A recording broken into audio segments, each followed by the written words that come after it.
This is Monday Night Football, an exclusive presentation of ABC Sports.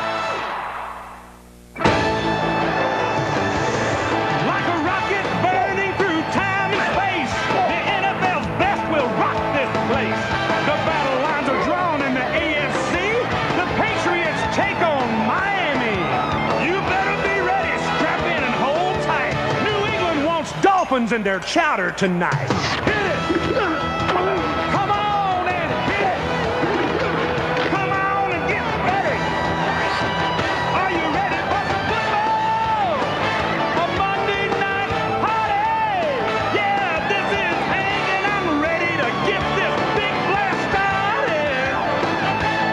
Let's get those helmets crashing, this place will ignite! All my rowdy friends are here for Monday night! This is ABC's Monday Night Blast, live from the ESPN zone in Baltimore's Inner Harbor. Tonight, a pivotal AFC East matchup. The 7-3 division leading Miami Dolphins travel due north to face the 5-5 New England Patriots. Hi, everybody. I'm Chris Berman. Coming up, Frank Gifford on Jimmy Johnson's favorite professor. Jimmy's Dolphins are in first place, and the main reason why is not Dan Marino, although he sure is nice to have around. They're doing it with a quick, new age, no-name defense that's allowed by far a league-low 132 points. That's 13 points a game.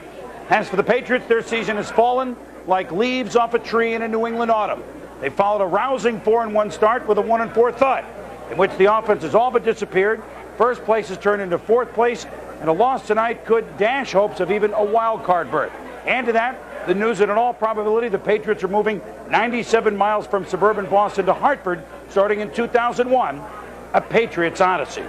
Let's go up to Foxborough now with Al Michaels. Al, for those of us who live in Connecticut, this certainly is an eye-opener, but there's a chance that things could get surly even tonight, huh? Hard to predict what the reaction of this crowd will be, Chris. I think it depends on what sort of a start the Patriots get off to, but it's obviously the biggest story in New England sports this week, the fact that on Thursday, Robert Kraft, the owner of the team, in conjunction with the governor of Connecticut, John Rowland, announced that in 2001, the Patriots would move to Hartford. Of course, that's pending approval by the Connecticut legislature and also approval by the National Football League. This is not what Bob Kraft, though, had in mind. This stadium has housed the Patriots since 1971. It holds 60,000, but Kraft likens it to a high school stadium built for $6 million.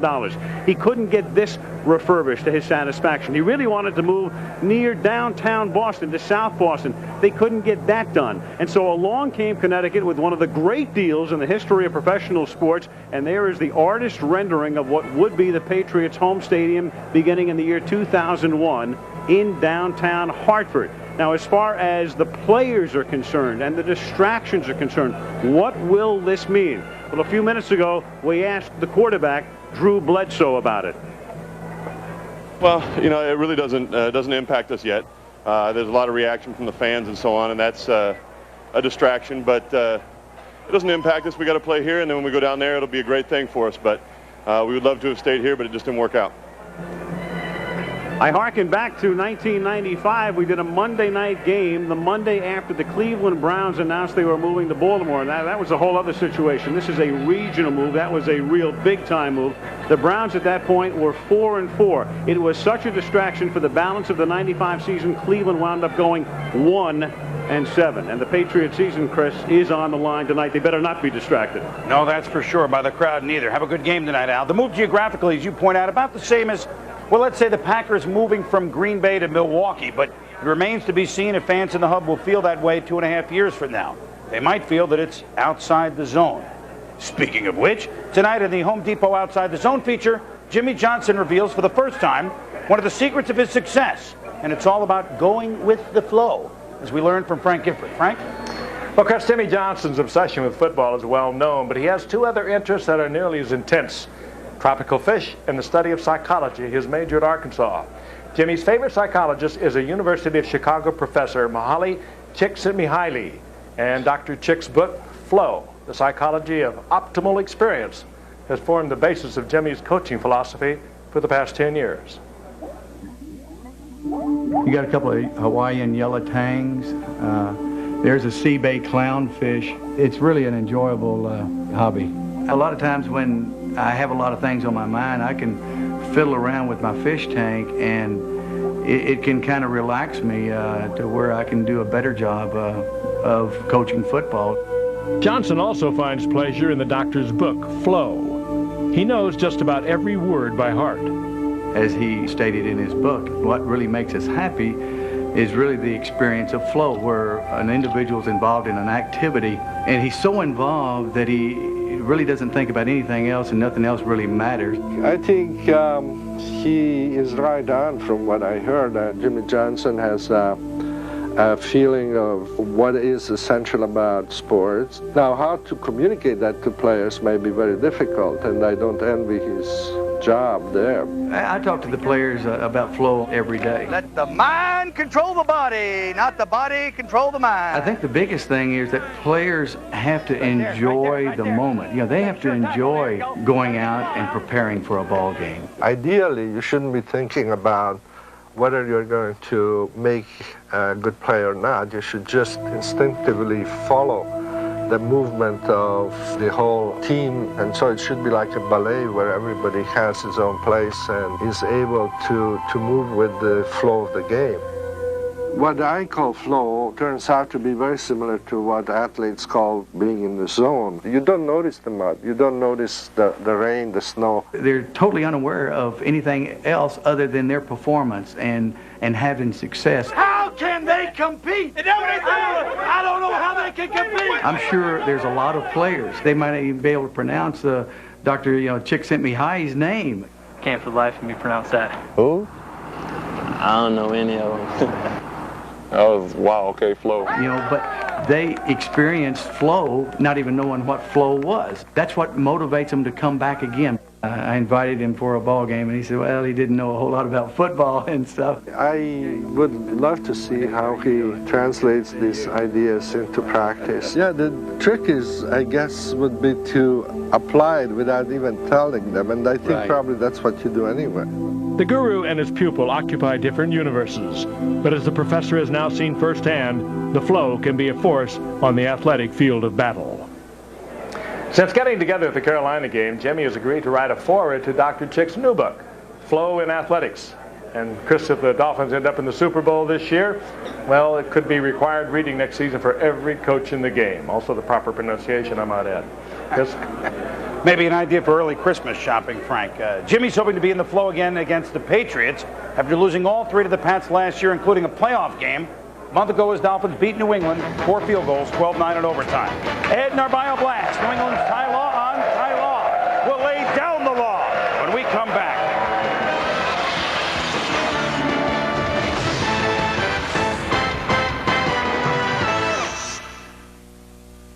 Welcome back to the Blast, everyone. 100 yards. That's a big game for a receiver, a bad game for a cornerback. Tonight, in our 10-10-220 Bio Blast, we'll hear from a corner who hasn't allowed his man a 100-yard game yet. In short, they fought Ty Law, and Ty Law won. Hey, I'm Ty Law. That's actually not my real name. My birth name is Tawan. Don't call me that. Only my mom's allowed to call me that. My last name is kind of catchy. It's I fought the law won. I hear that all the time. They say it's some old song.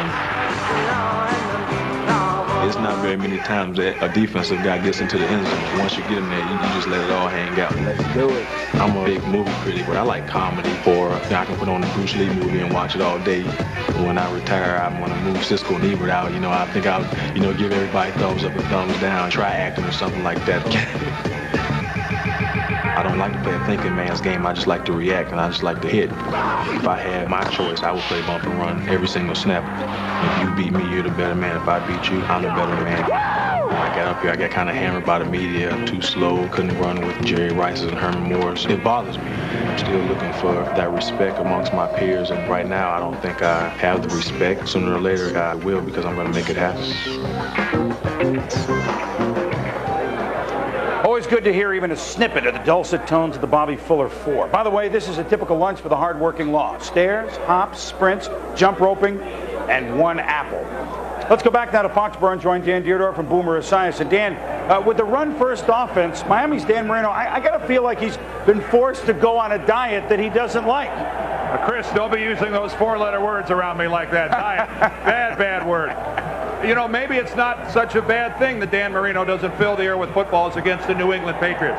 You know, Chris, during the course of his career, he's thrown 177 more touchdown passes than he has thrown interceptions. Yet remarkably, against New England in a 28-game career, he's thrown 40 touchdowns and 44 interceptions. And in the last 5 games, it's only 1 touchdown against 9 interceptions. So Dan Marino certainly is going to the Hall of Fame, but when he stands on those steps in Canton, I doubt he'll be tossing any bouquets to the New England Patriots. Boomer, let's go over to the Patriots side. When they were 4-1, they were averaging almost 30 points a game. Now that they've gone 1-4, they've averaged 13 points during those 5 games. How much do you feel this is Drew Bledsoe's fault? Well, when you're 1-4 in your last 5, there's a lot of blame to go around. Pete Carroll's had to have his share, and so has the offensive line. They've moved the offensive line around a little bit, but really the big missing part, the missing ingredient has been Terry Glenn. He's suffering from a hamstring injury. Tonight we will see him back in the lineup. Tonight the game will fall squarely on the shoulders of Drew Bledsoe and Terry Glenn. They're going to have to get off the line of scrimmage from the press coverage that they're going to see against the Miami Dolphins defense. So Drew Bledsoe's in for a big night tonight. All right, guys, enjoy the game. The Patriots know this. If they win tonight and next week at home to Buffalo, they're right back in it. Dolphins, Patriots next. We'll see you on the Lexus Halftime Show.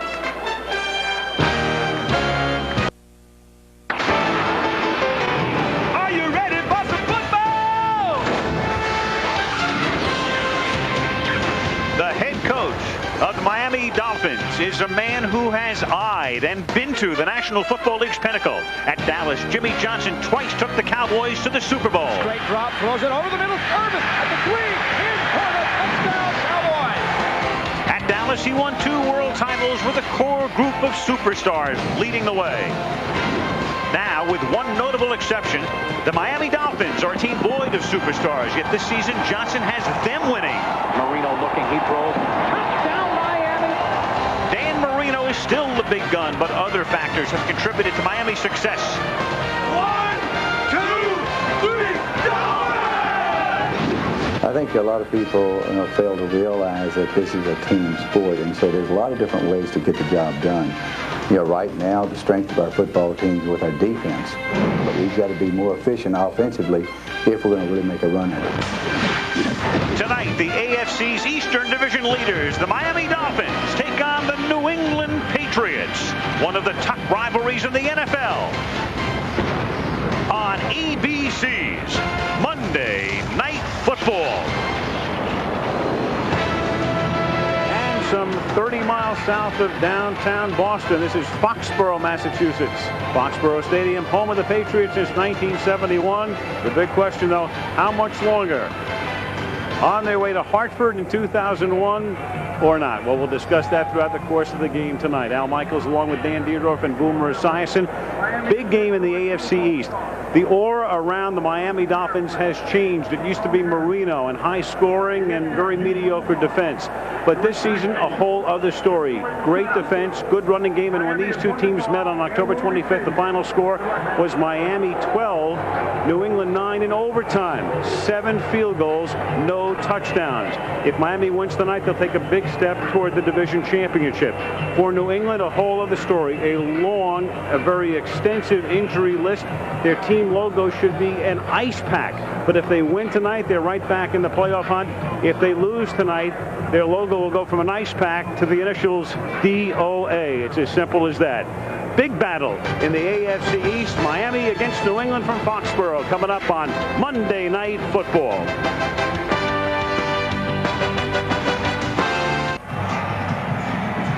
Back in Foxborough, I'm Leslie Visser, joined by Jimmy Johnson. Jimmy, your defense has given up the fewest points in the NFL, but your offense has only scored 1 touchdown against the Patriots in the last 3 games. You think you might need a little more? Well, the last time we played the Patriots, we went into 4 quarters and an overtime, and neither team scored a touchdown. So obviously, we'd like to have a little bit more offense. Well, we'll be looking for it. Thanks, Jimmy. Back to you, Al. Thank you, Leslie. For November 23rd, it's downright tropical. And commentary for tonight's game can also be heard in Spanish by pressing the SAP button on your remote. Temperature in the Boston area today got up near 60. Right now it's in the low 50s. Breeze basically right to left as you look at the screen. Back deep, John Avery and Brock Marion. There's the rookie Avery, their #1 draft choice out of Mississippi. He'll see a lot of action at running back tonight. And Adam Vinatieri's pick 2 yards into the end zone. Avery started to slip as he comes out past the 20, and the rookie brings it back out to the 28-yard line. And he's tackled there by Larry Wiggum, who went to the Pro Bowl last year as the AFC special teamer. Dan Marino came into the league in that great class of 1983. And assuming a different role now this year, handing the ball off more than ever. 11 TDs, 9 picks. Abdul-Jabbar, Pritchett are the running backs. McDuffie, Gadsden, the wideouts. Drayton, the tight end. Smith, Dixon, Ruddy, Donnelly, and Brown, the offensive line from the 27-yard line on first down.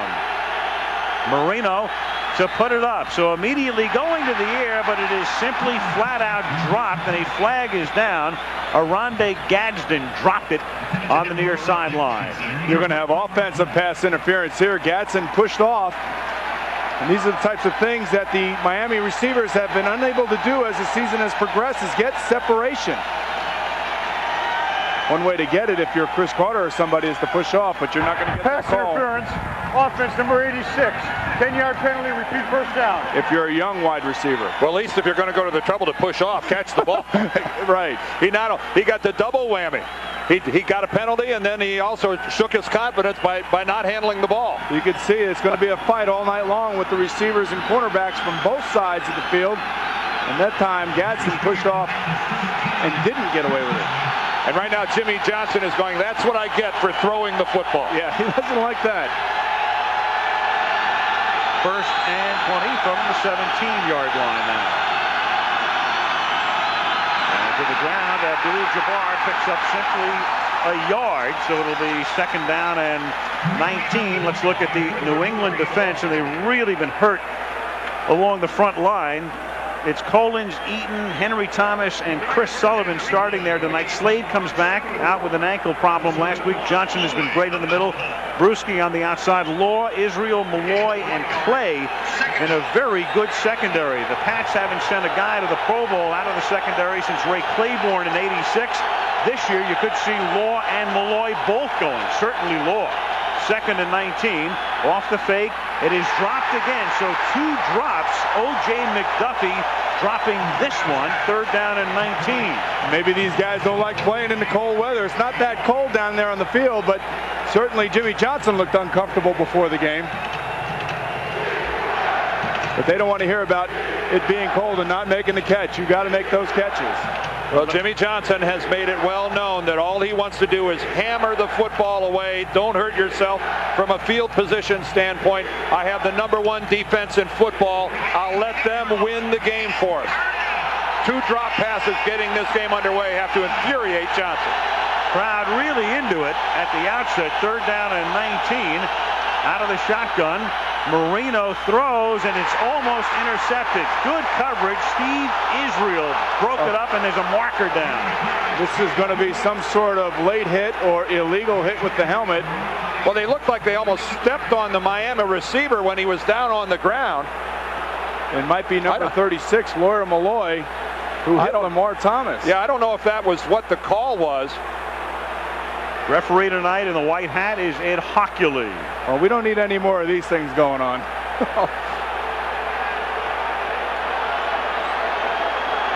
There was no pass interference on the play. Brings up fourth down. It almost looked like he wanted to call the personal foul on Lawyer Malloy as he hits Lamar Thomas. Correct. Right? There was no late hit on the play. There you go. Yeah. Thank you, Ed. That was a good hit, but you could see from up here that it looked like he might have led with his head. And then he got up and he stepped on him as well, stepped on his arm. So it's fourth down and long, and Klaus Wilmsmeyer to do the punting. Chris Canty drops back deep. And an excellent opening series for a very hurt and a very injury-laden Patriot defense.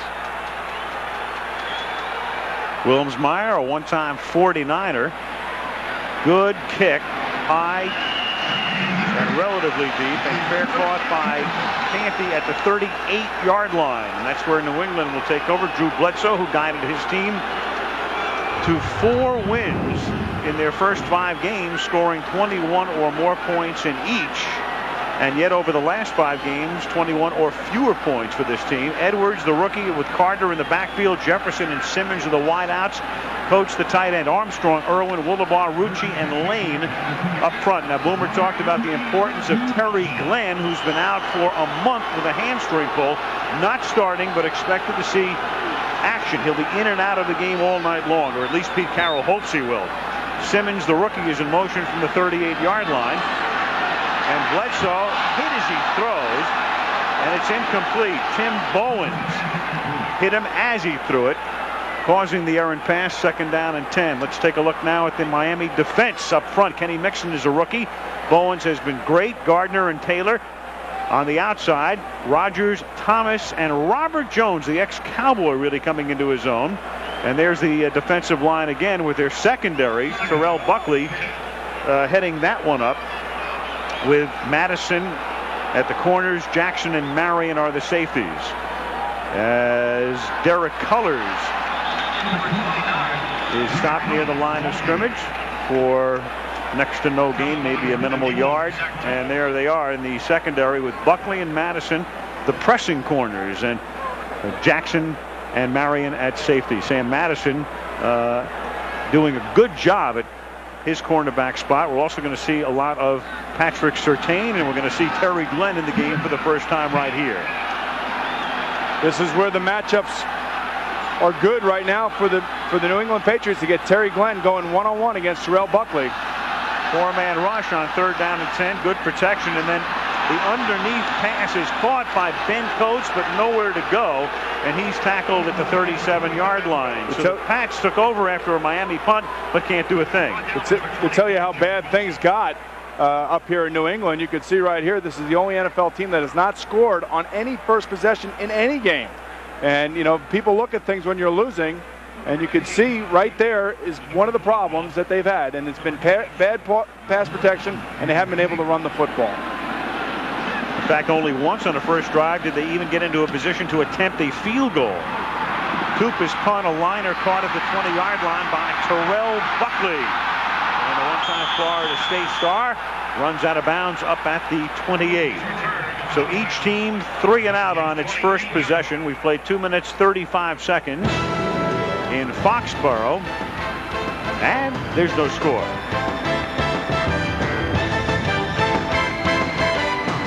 One of your injured Patriots, Willie McGinnis, the outstanding defensive end, leading the team with 3.5 sacks.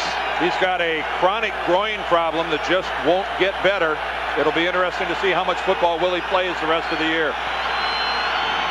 Pass with an 8-man front that time as Marino throws, and it's caught up at the 45 by Troy Drayton, the 6th-year tight end out of Penn State, and he takes the ball into New England territory for a first down. And right now, Boomer, Kippy Brown, the offensive coordinator of the Dolphins, is I think unnerving the Patriots a little bit by going to the air so much. The Dolphins have been such a run-oriented team. I don't think the Patriots were expecting this at all. No, I don't think so either. And one of the good things that you like to do is play action pass, and that's exactly how Drayton found himself open behind the secondary. 26-yard gain. The rookie John Avery now in the backfield, and they give the ball to Avery, who provides a change of pace with Abdul-Jabbar, and he takes it to the 43. Ted Johnson makes the tackle. Jimmy Johnson committed to the run. He's loved to run, whether it was college or pro or whatever. And now not only does he have a running game, but he has 2 guys who can carry the football. And they both bring a different thing to the table, Al. Avery is the home run hitter. John's the quicker guy, the more slippery runner, the guy that if he gets it, he's more of a chance to take it all the way. Jabbar is old reliable in there time after time after time. Seldom fumbles, but a real grinder. Speaking of slippery, this field appears to be slippery. A lot of slipping and sliding going on early. 2nd down and 7 from the 43-yard line. And the pass is caught here by Stanley Pritchett. The fullback comes out of the backfield and makes the catch, but just about at the line of scrimmage, covered by Law and Malloy. One of the things you can do against Dan Marino is you can blitz him. He's not going to run out of the pocket. He's actually playing with what looks like a ski boot, I believe, on his right ankle because of his Achilles injury a number of years ago. And it was a ski boot with some spikes on the bottom of it. There it is. It's huge. I couldn't believe how big it was. He's not very mobile, but he will get the ball out of there. But if you can get back to him, you can hurry him in his decision making. Don't forget the braces on both knees, too. 3rd down and 7 out of the shotgun. They blitz up the middle. That's picked up. The pass is caught by O.J. McDuffie. And on 3rd and 7, they get 10 and a first down at the 34-yard line. And a Patriot or a Dolphin hurt back at the 50. That's Brent Smith, who is taking the place of the injured Richmond Webb. Slow in getting back to the huddle. Well, they can't afford to lose Smith. This is just his 3rd start in his NFL career, and already dangerously thin on the offensive line. And so far, it has been pretty much of an air show by Dan Marino here. And finally, his receivers are starting to hold on to the football. Marino 3 of his first 5 for 34 yards. Here's a toss back to Avery, and Avery is stacked up behind the line of scrimmage. You know, we go back. If you want to go after Dan Marino, you got to get there. You can't be stymied. You can't get picked up at the line of scrimmage. You know, he has obviously the years of experience, the 16 years of experience to sit in the pocket, and he will move a little bit to avoid a rush, and he's still very accurate with his passing. There's not much you can do to him that he hasn't already seen. You know, you measure guys in this league by their time in the 40-yard dash. You think Dan could finish a 40-yard dash? I don't think he can, but I'll tell you what, he can get back quickly. 7 yards backwards is a pretty quick way for him. 2nd and 10. Nimbleness in the pocket, and then it's thrown away with McDuffie blanketed by Ty Law. 3rd down and 10. Boomer, that's just what you're talking about. You don't have to be straightaway speed quick to know your way around a pocket. You just have to function in the pocket. You have to be able to manage the pocket. And, you know, guys who've been in this league a long time, John Elway, Dan Marino, Steve Young, I mean, these guys know how to function in the pocket. They don't move with a panic. They move with a sense of purpose, and they know exactly where their receivers are. 3rd and 10. Marino sets up in the gun again. No score with 9:11 left in the opening quarter in Foxborough. Only a 4-man rush. Marino hangs in there, but the only guy who's open is underneath. It's Bernie Parmalee, and he's tackled behind the line of scrimmage by Teddy Bruschi, number 54. Interesting dilemma here now for the Miami Dolphins. They're probably a little bit too far for Olindo Mare because of his injured hip. And they're going into the wind, so they're probably going to take a chance and go for it here. A pretty brisk wind at that. If you look at the flags on the top of the stadium, they are starched, going from right to left, right into the face of the Dolphins offensively. 4th and 10. What does this tell you about the Miami defense and the confidence that Jimmy Johnson has in it if his offense doesn't make it? The other thing they could do is pooch punt, but instead they're going to line up to go for it at the 35-yard line. 4th and 10. And Marino guns it, and it's caught. Reaching out to make the catch and taking it into the end zone for the touchdown is Aronde Gadsden. What a catch! What confidence by Jimmy Johnson. I'm standing here thinking to myself, with that defense, I would punt the ball. With 4th and 10, I would have punted the ball. What a gamble by Johnson, and what a payoff. What a catch by Aronde Gadsden. He is covered. Woo! What a play by Aronde Gadsden to get free of Ty Law and make a play. That's what you want. Well, Gadsden is not a fast receiver. This is a guy that's in the 4.7 range by NFL standards. He's positively slow. And Ty Law gambles and makes a play on the football, and that gamble cost his team 7 points. But looking at the #1 defense in the league, what a risky play by Miami, and boy, do they ring the bell.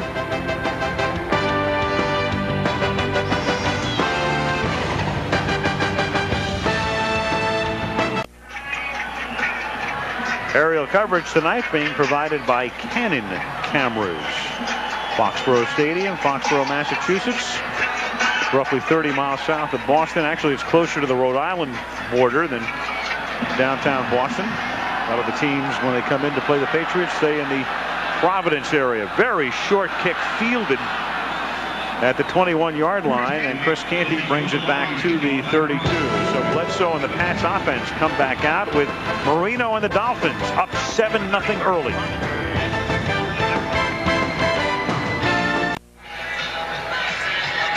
Well, you can see right here, Aronde Gadsden getting away from Ty Law with a terrific catch and a beautiful throw by Dan Marino. These are the types of things you can see they're blitzing. They don't get there. Danny throws the ball exactly where he needs to throw it to get away from Ty Law. and Ty Law takes the gamble and doesn't make the play. And already in this game, Dan Marino 5 of 8. Keep in mind, in their win last week against Carolina, he only attempted 8 passes the entire second half of the ball game. That's just not right, Dan. Out of the shotgun now. It's Drew Bledsoe throwing deep over the middle, and he links up with Sean Jefferson to the Miami 30-yard line. Brock Marion with a coverage. And so Sean Jefferson, one of the GOATs last week, when he dropped what would have been a chain-moving pass toward the end of the game against Buffalo, a game they lost by 3, with a reception here. And this is a matchup you want. Actually, you have Sean Jefferson going down the middle against Zach Thomas. It was just a cover 2, and the middle of the field was wide open. That's where you want to throw the ball. Trying to get a middle linebacker covering a guy like that, that's the mismatch that the Patriots wanted and exploited. 38-yard gain on first down, 1st and 10 from the 30-yard line now to the ground. And Robert Edwards, their #1 draft choice, the rookie out of Georgia, picks up 4. Edwards picked up in the draft after the Patriots elected not to re-sign Curtis Martin. Martin going to the Jets, and Edwards has done a fine job out of the backfield. Well, this is no surprise. Drew Bledsoe going to the air, and he's got a nice touch down the middle of the field. That a perfect strike to Jefferson. And actually, I thought Zach did a pretty good job hanging with Jefferson. He was only a step or 2 off of him that far down the field. 2nd down and 6. They give it to Edwards again, and Edwards tackled at the 26-yard line. Short gain. Zach Thomas, the first guy to hit him. And one of the interesting things about the Miami Dolphin defense is that they play with about 7 or 8 men around the line of scrimmage, but their linebackers are never on the line of scrimmage. They keep them off the line of scrimmage, and that enables them to use their speed. And the benefactor of this particular defense has been Robert Jones, a guy who was a middle linebacker for Jimmy Johnson and the Cowboys, a middle linebacker that didn't pan out for the St. Louis Rams, and then last week had 2 sacks against the Carolina Panthers. So Robert Jones is fitting in nicely. 3rd down and 6.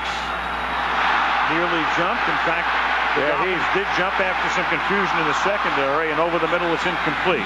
Man, if you're going to jump into the neutral zone, make an effort to get back. Now the Dolphins are hoping that somebody flinched for New England.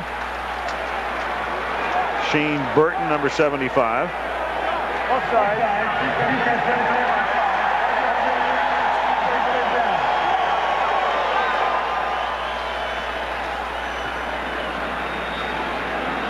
So Burton coming over to the sideline after the penalty. Let's check in with Leslie Visser. Leslie. Al, you were talking about the slippery conditions. In fact, the Dolphin players were complaining about it, and they have now started to change their cleats. They're going from a 1/2 inch up to 5/8. Al. She should know that. She's wearing a Miami Dolphin scarf. What is that all about? Leslie is always in vogue. You know that. Oh, when she goes on the other side, is it going to be a different color scarf, Leslie? Yes. Well, everybody knows she went to Boston College, so she's just trying to show some sense of impartiality. Oh, is it Doug Flutie this, Doug Flutie that? Are you kidding? 14 years ago today, my friends. Oh, please, close her microphone. Oh, all right. Doug Flutie will be here next week as the Bills come into New England. This crowd will be torn when he comes here. He's that popular. 3rd and 1 off the play fake. Bledsoe escaping and then throws, and it's complete to Big Ben Coates to the 7 for a 1st and goal. Zach Thomas dragged him down. Good nimble footwork in the pocket by Bledsoe. Oh, you got to love these big quarterbacks moving around like this. Drew Bledsoe, after the hard play fake, was trying to hit Sean Jefferson down the right sideline in a corner pattern, and made a guy miss, and then found his second receiver. Again, good movement in the pocket, not panicking, and being able to make a play. And you could see we actually pulled out the cameraman, and there's Ben Coates just hanging in there, and Drew finding him. 1st and goal from the 7-yard line. That's Terry Glenn, 88, the man in motion. Boy, they're offside again. And he gets wrapped up by Buckley at the 8-yard line. The Dolphins were across the ball again. I'm sure they'll complain that they were drawn, but I believe Miami was offsides one more time. They're making it easy. And Hockley so indicating it. Offside, defensive right tackle, 5-yard penalty, repeat 1st down. You could see that Jimmy Johnson was complaining. It seemed to me as if Drew Bledsoe is bobbing his head or something, and you can see right here, watch Drew Bledsoe's head here. Jimmy has run all the way down to the 7-yard line to plead his case. Well, I didn't see a whole lot of movement out of Bledsoe there.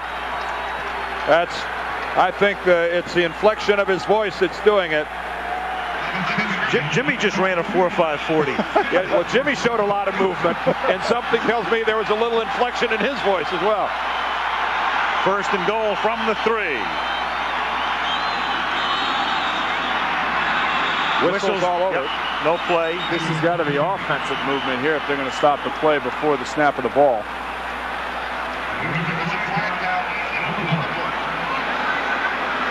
It was first and goal from the 3. Now, Before the ball was snapped, false start, offense number 87. 5-yard penalty is still first down. first and goal from the 8. That's been Coates. See, that's where right now Jimmy Johnson's saying it to himself. If I wouldn't have complained so much, they wouldn't have called that. Miami this year in the red zone, very good offensively and also very good defensively. That's the opponent's touchdown percentage in the red zone. Only Green Bay has been better. That means, of course, that Miami gives up a touchdown only 40% of the time the opposition gets inside the 20. That's why they've allowed the fewest points in the league. Averaging 13 a game defensively. Bledsoe rolling, looking, and then throws incomplete. He tried to go to Tony Carter, the fullback. Isn't that amazing how those two things go together, Dan? Yes. They do seem to be joined at the hip, don't they? Yes, they do. Well, they do a good job in defense. And really what it goes back to is that they stop the run first. And in this league, you hear it week in and week out. Can we stop the run? And that's what Miami's defense has been able to do.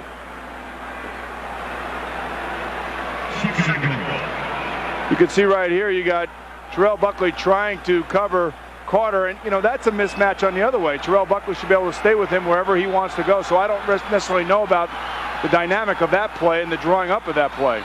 Another slip, though. You saw Buckley almost pop his groin. Second and goal, and it's caught by Coates for the touchdown. Oh, and right Jackson now, fell down. Well, and he's saying he was knocked down by Ben Coates. Now, as bad as the play was drawn up the play before with Buckley covering Carter, there's no way that Jackson can cover Ben Coates that close to the end zone with the big size advantage that Coates has. And you can see right here, he just goes up and turns around and bangs Jackson. Well, Calvin Jackson, one of the smaller, strong safeties in football, at only 5'9", 195 pounds, and you're right. He is not going to win that battle bumping Ben Coates downfield. Adam Vinatieri for the point after Bledsoe and Ben Coates combined for the 42nd time for a touchdown, extending their record most by any tandem in the history of the Patriots. So New England answers, and it's 7-7.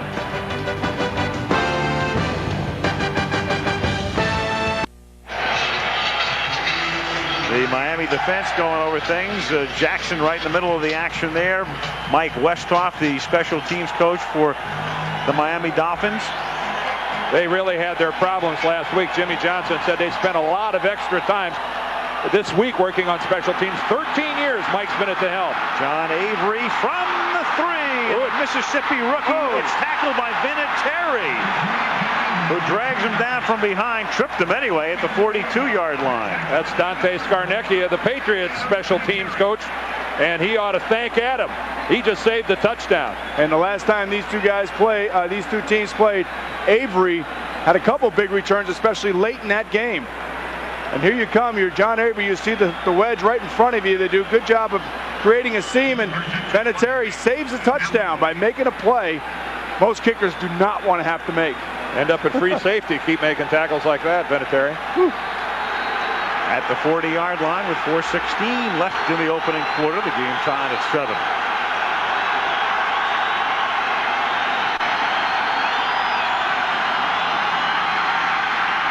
Marino throws, and that's caught by Troy Drayton. That's the tight end's second catch. He's tackled by Willie Clay. That's a gain of 15 to the 45-yard line of New England. First down.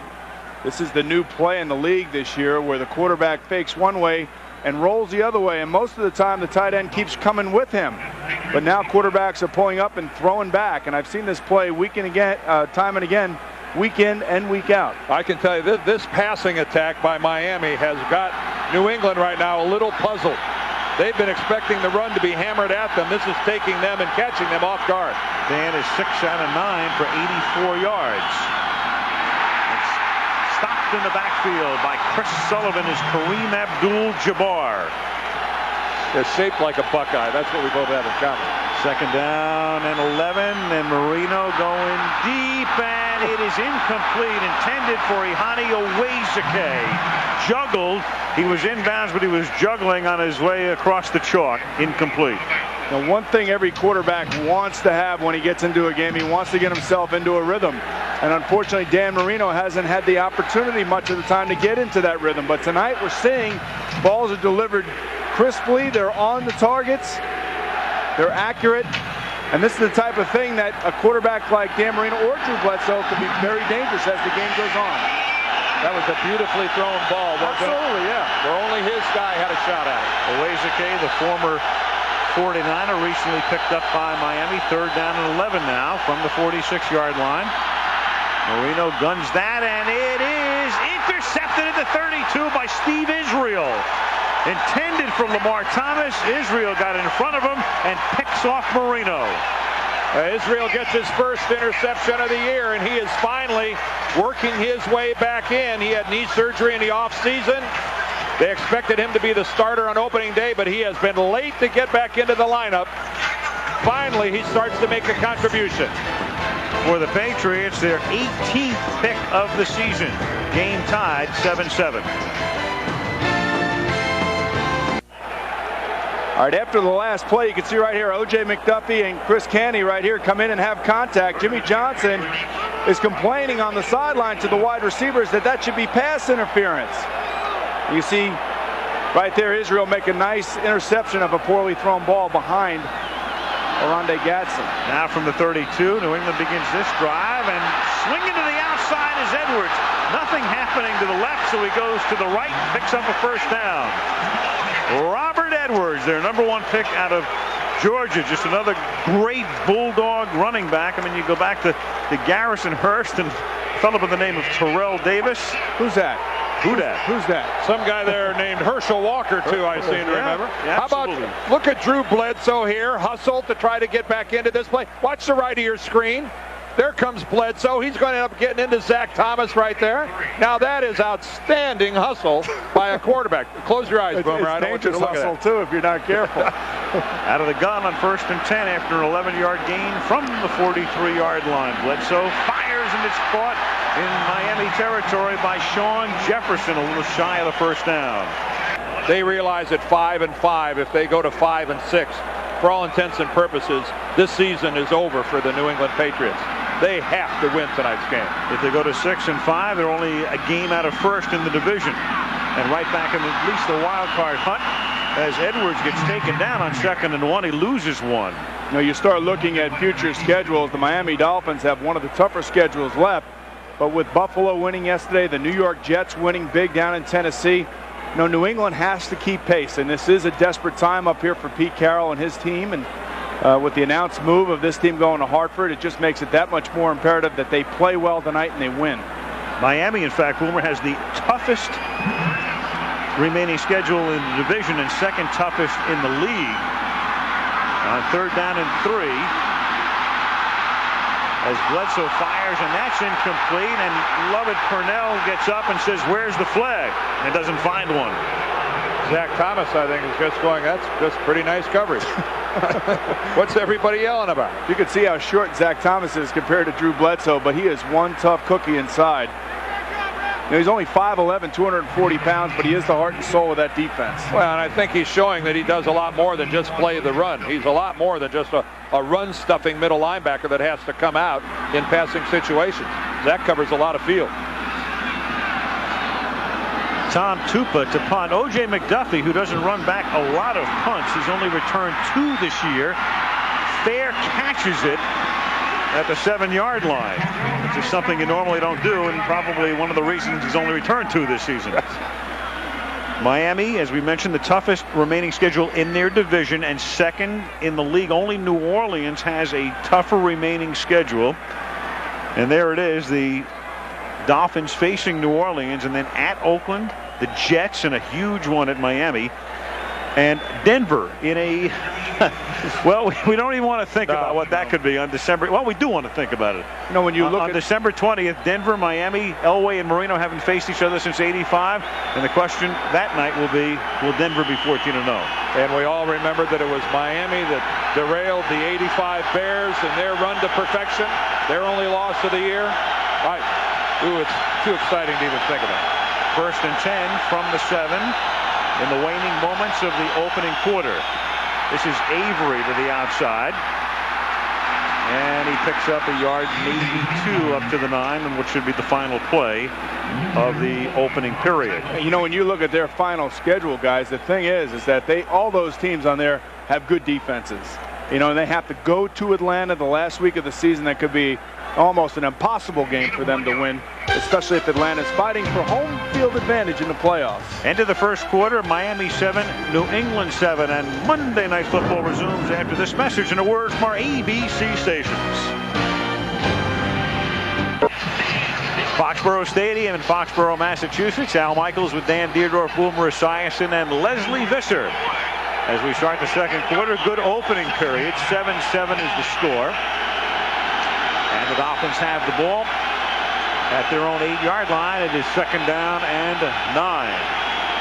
Second quarter begins with Marino throwing, but it is dropped good. Tight coverage. McDuffie covered by Ty Law. Well, I'll tell you what, that time Ty Law had a chance to make an interception for a touchdown. Dan threw the ball a little bit behind McDuffie. I think he caught a break there. Those are the type when you throw, your heart misses the beat as a quarterback, and you can see right here Ty Law has a chance. I know Dan has a lot of confidence when he throws a football, but Ty Law already 7 interceptions on the year. One of them he's returned for a touchdown. Anything in his territory, you run the risk of having a big play go against you. You have to have a short memory. You remember earlier on in the game, he went for a pick and it turned into a Miami touchdown. 3rd down and 9. Marino standing on the goal line, throws, and that's incomplete. Ty Law again covering on the play, this time Gadsden, the intended receiver. Does Miami save their passing game for Monday night or what, guys? Well, this is something that Miami hasn't shown all season. Well, they showed it against Jacksonville. Well, only out of necessity, and Jimmy said, look what happened to us, we lost. And there's an illegal procedure call here against the Dolphins.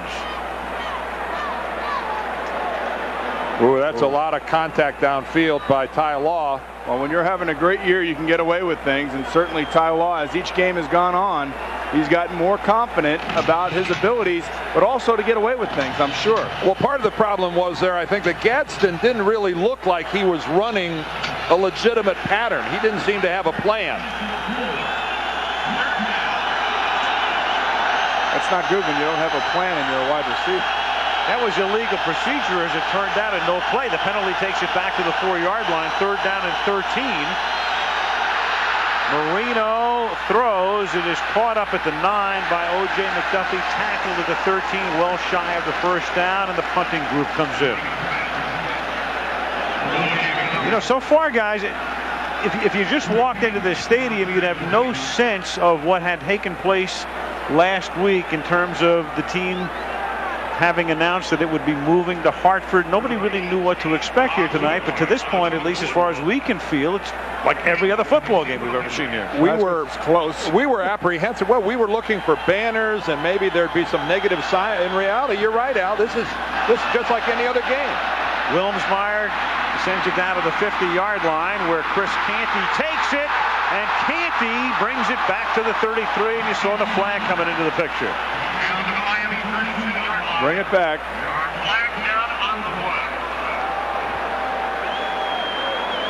Ed Hockley is the busy referee.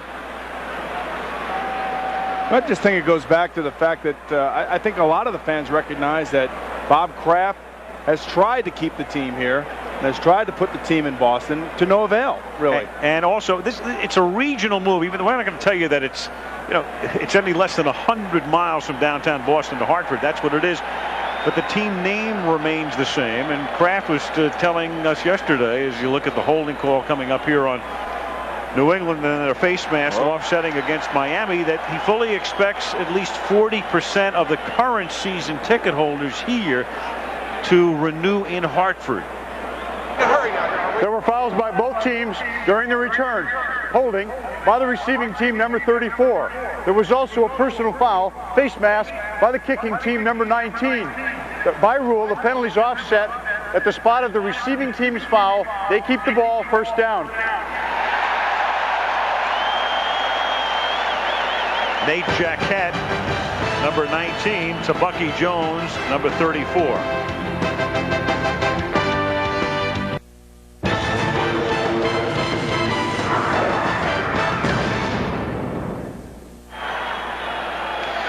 With the binoculars is Robert Kraft, the owner of the team, and his son Jonathan is the vice president. Right of your screen right there, we talked about Bob Kraft, who's owned this team for the last several years, helped guide them toward a Super Bowl appearance 2 years ago, and announcing the move the other day as his team takes over at the 44-yard line, and Bledsoe throws it, and it's incomplete through the hands of Robert Edwards, and we have another flag coming in. I think we're going to have a legal man downfield possibly here on the New England Patriots. They're trying to run a screen, and maybe those linemen got downfield a little bit too quickly.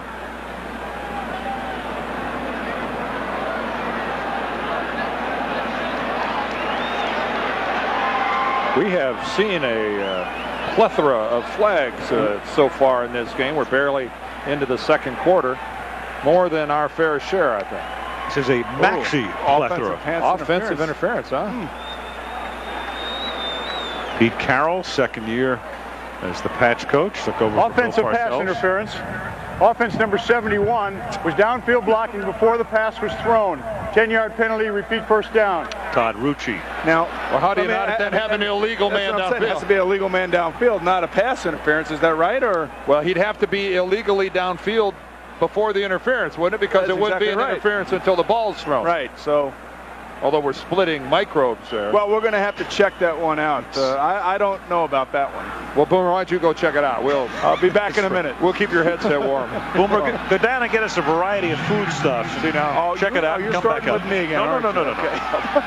This rookie stuff. When does it stop? We want ketchup. Next year when you're a sophomore. No, 6 games should be enough. First and 20 from the 46-yard line as Bledsoe throws, and it is caught by Glenn. No, hit the ground, according to the official. How's that coverage by Derek Rogers, huh? That's pretty tight coverage by a linebacker. When they're playing zone, Dan, underneath, and these guys come into their zones, they're going to try to lock up on them as quickly as they possibly can. And when a linebacker sees a little guy like Terry Glenn coming through the middle, you don't think that they want to lay a hit on them. Oh, man, their eyes light up, and they get all excited. And you could see Rogers right there staying with Terry Glenn. That's just good timing by Derek Rogers. And it looked like a catch to me. That looked like a pretty good catch by Terry Glenn. They waved it off at 2nd and 20 at the 46. Game time early in the second quarter. Bledsoe with a ton of time, finds the open man. This is Tony Simmons, the rookie, spun out at the 37 by Terrell Buckley, second-round pick out of Wisconsin, a track star, sprinter, and Pete Carroll thinks he's got a great future. And add one more thing to that, Al, a really strong guy. And this is a guy that when he gets loose in the open fields, breaks tackles. Broke a couple in their game last week against Buffalo. And this is a guy that when he gets the ball in the open field as a defender, you have got to wrap him up. Even right there, you notice he doesn't go down. He gets spun out of bounds, but he does not go down easily. 3rd and 3. It had been 2nd and 20, so a 17-yard gain, and that is incomplete, intended for Ben Coates over the middle. He's covered by Brock Marion. This is the part of the field that the Miami Dolphins had 4th down and 10 and went for it. Because they're going into a win, there's no way that Vinatieri can reach for a field goal. And if you kick a punt here and it goes into the end zone, you only gain about 16 yards. Drew ended up throwing the ball behind Ben Coates because Jerry Wilson came on the corner blitz. He's unaccounted for, and Drew Bledsoe had to get rid of the football way early. 4th and 3. If you try a field goal and you miss it here, then Miami gets the ball at its own 45. So they line up to go for it. 4th down and 3 from the 37-yard line. And here comes the blitz. You got to get rid of it. And he gets rid of it, and it is incomplete. Sean Jefferson looks around for a flag. The coverage by the rookie from Southern Mississippi, Patrick Surtain. And the blitz put on that time by Wilson again. And when you have plays like this, these are the plays that you have to hit and you have to make. And you can see Patrick Surtain makes the play, and Sean Jefferson doesn't.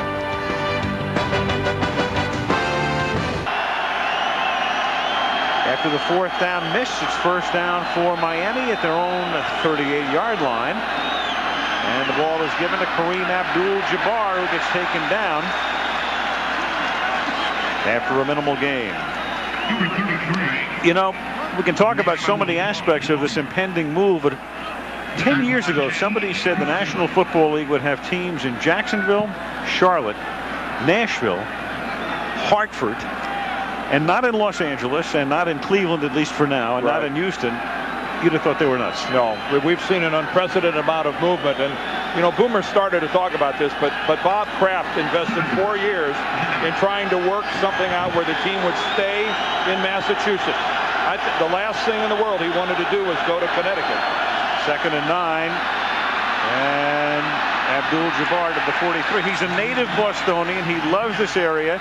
He did it with mixed emotions. I mean, we're not going to say that it's not one of the great deals in the history of sports, what's going on in Connecticut. It's a great deal. There's no question. But if Bob had his wish list, granted, number one would be a stadium in South Boston. Absolutely, and you could tell that when they announced it, it seemed like he was happy, but he really wasn't, that there was something missing there. It was a deal that it was too good to turn down, but he had to leave his native Boston, and I know that had to hurt. And when you talk to people here locally, guys, it ended up being a personality clash between Bob and the Speaker of the House here, this Tom Finneran.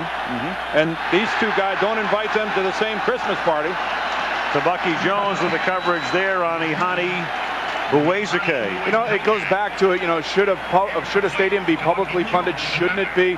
You know, fans and people and politicians look at players' salaries. They take all of that stuff into account, and it's not an easy thing to sell if you are a politician too. So there are two sides to the story, and you know, right now Bob Kraft basically accepted the best deal, and it was a great deal. Oh, some deal it was too, no question.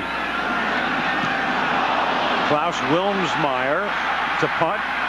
Fair catch is called for, but the ball bounces at the 25 and rolls out at the 29-yard line with 11:37 to go in the opening half in Foxborough. Miami and New England knotted at 7.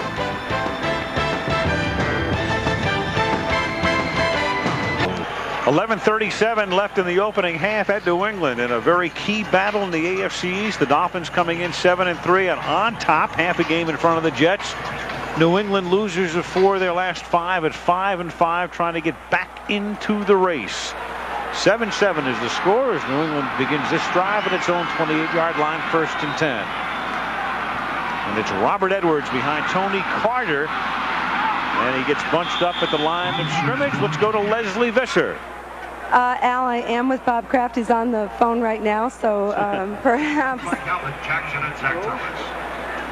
I'll find out who the phone call's from. It's probably from the governor of Connecticut. How you doing, Bob? What's going on? A little dinner tomorrow night? Right? How's everything? A party line. All right, Les. Is this all right now? Bob, I think it's too late for rather now. It's 2nd down and 10 at the 28-yard line. Back up in a moment, quarterback draw. It is Bledsoe on a keeper out to the 38-yard line. A stunning turn of events. Back to Leslie. Bob, as you know, pending approval by the legislature in Connecticut, your intent is to move, but you grew up here. You were a longtime Patriot fan. What do you say to your season ticket holders, most of whom come from this area? Well, I'm very sorry to them for the inconvenience of the travel time, but we tried to build 4 privately financed stadiums in the last 5 years, and the government system here through the State House of Representatives wouldn't let us get it done, and this is the only way we can see the team here in the long term and competitive. This is an enormous financial windfall for you. For people who say that isn't this just a great situation for the Kraft family, what would you say to that? We weren't looking for this. When we couldn't solve our problem here, we looked for other alternatives. I don't look at it that way. This is a way to revitalize the city of Hartford, and it was nice to see the Connecticut political environment be bipartisan to do what was right for their state and city. And I hope that eventually one day happens in the Commonwealth of Massachusetts. Thank you very much, Bob. Back to you, Al. All right, thank you, Leslie. On a 3rd and 1, that was Ben Coates making the catch, taking it for a first down to the Miami 48-yard line. First down there. Bledsoe under pressure, going deep.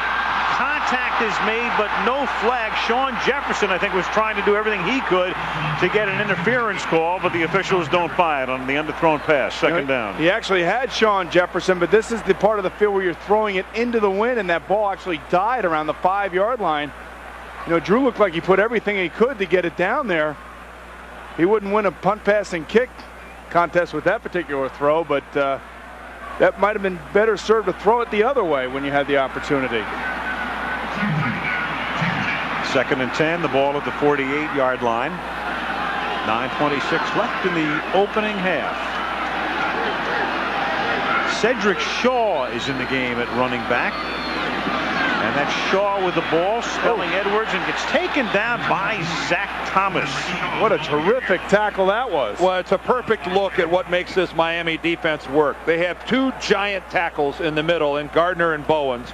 And their job is to make sure everything gets funneled to the sideline. George Hill there in the middle is their 65-year-old defensive coordinator. And once a running back has to go parallel to the line of scrimmage, this is where the tremendous team speed of the Dolphins comes into play.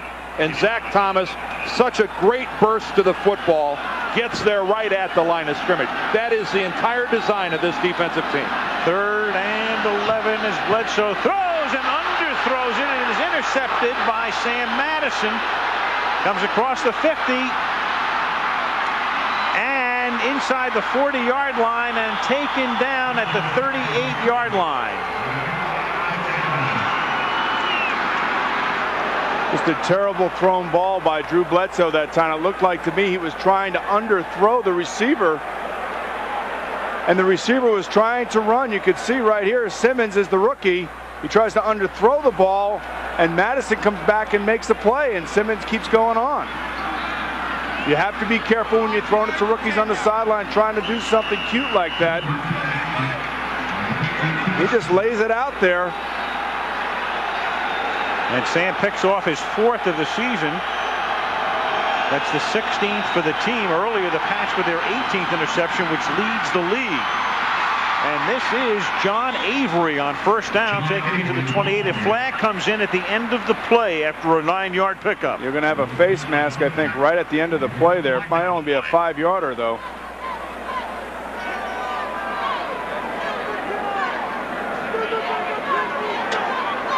$15-yarder. It's going to be a first down. That is an incredulous look on Pete Carroll's face. You know, personal foul. Defense, number 52, face mask. Half the distance to the goal. First down. That's amazing. The New England Patriots get the ball back. They move. They get some momentum going, and then an interception turns the game around. Miami hasn't been able to do anything on the ground. And right after the interception, they basically pick up about another 22 yards when you tack on the penalty. It's an amazing thing in this league how momentum can switch on one play in the middle of a game like that. One of the few times a Dolphin running back has gotten beyond the line of scrimmage. They've been stuffed all game. You're right, Boomer. Yeah, Avery with 4 carries for 13 yards. Abdul-Jabbar 4 carries for 4 yards, 8 for 17.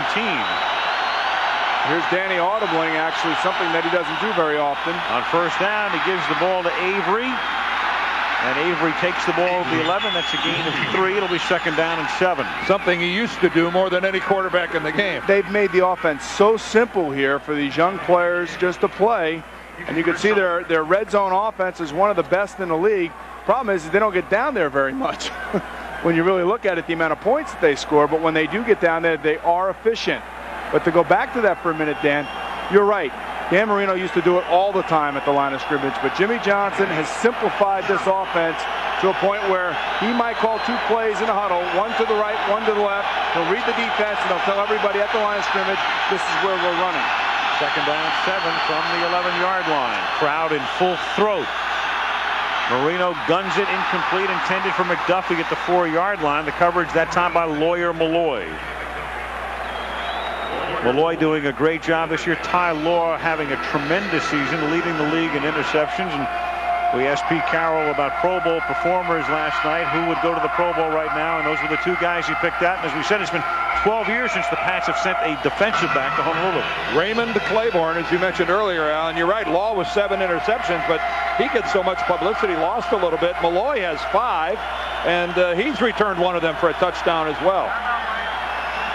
Timeout is called by Miami to talk it over, preparatory to a 3rd and 7. Game tied at 7.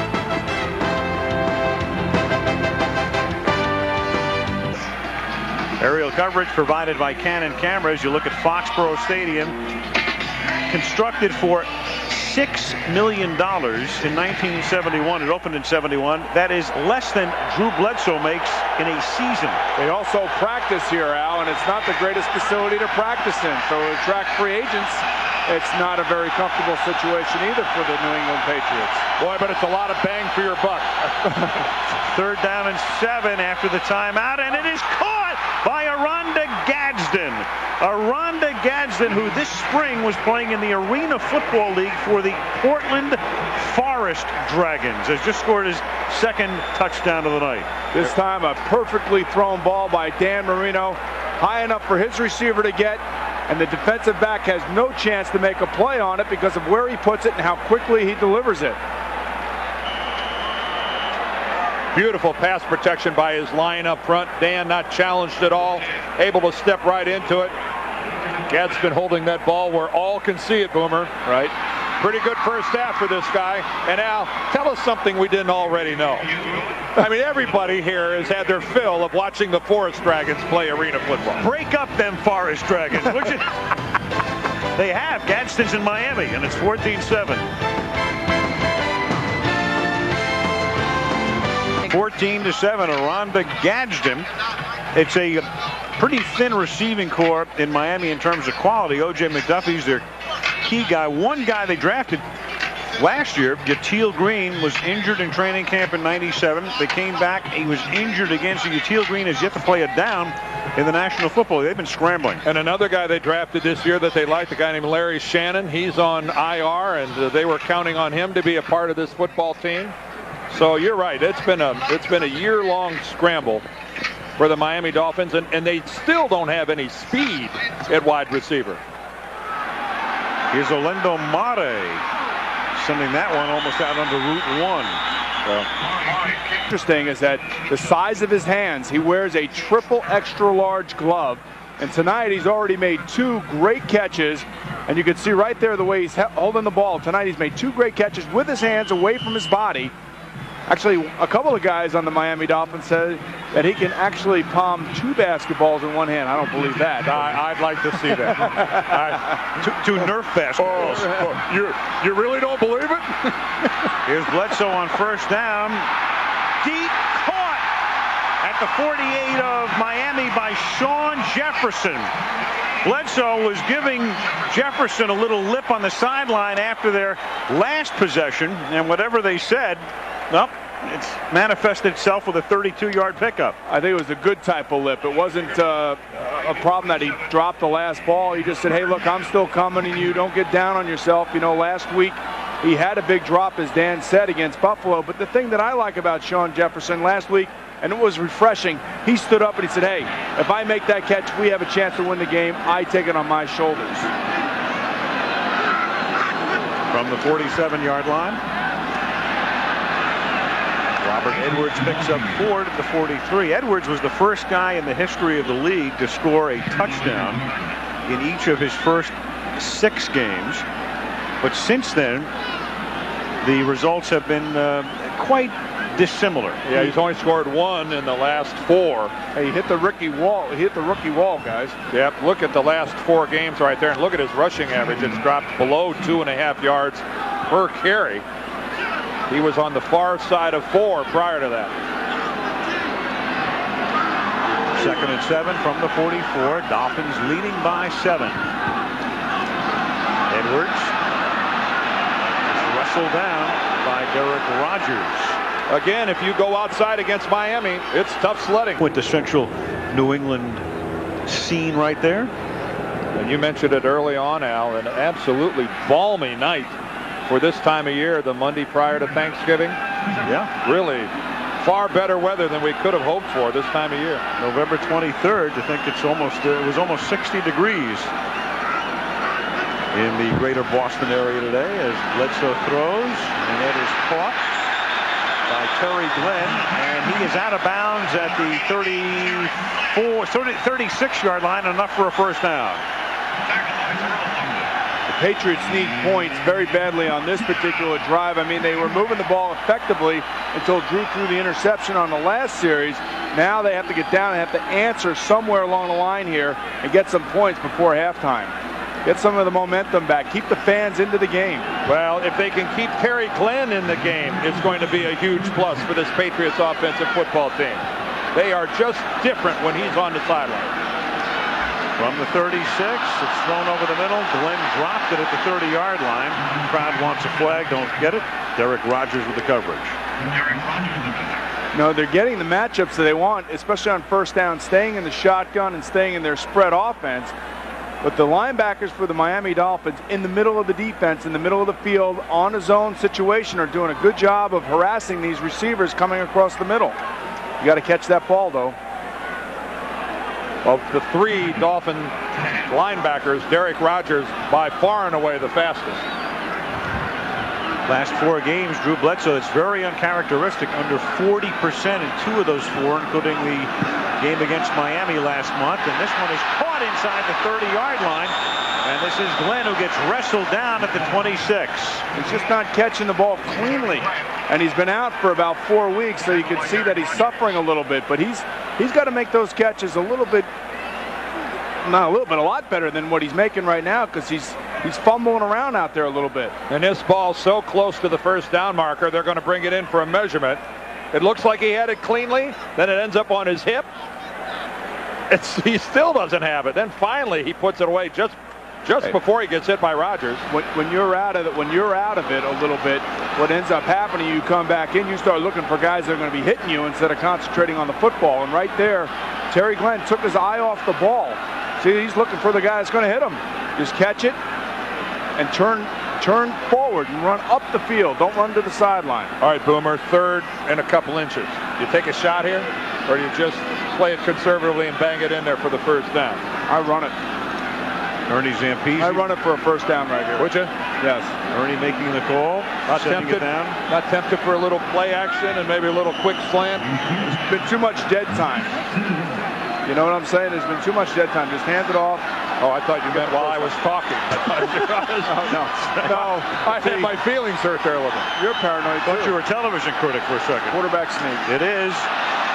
Quarterback lean. That's a big body right there. They'll give him the first down. Oh, if he got the first down, it's by the length of a football or less. We're going to measure again. Drew was initially, it looked to me like he was stood up short of it, and then he fought and he got a little bit of leg drive going and moved himself forward about a foot or two. I think he got it. Cole McGuire. Well, watch initially right here. Right there, Drew doesn't have the first down. There he moves forward a little bit. He has it. Yeah. Well, Boomer talked earlier about how big Drew Bledsoe is. 6'5", 230-some pounds. 233, 235.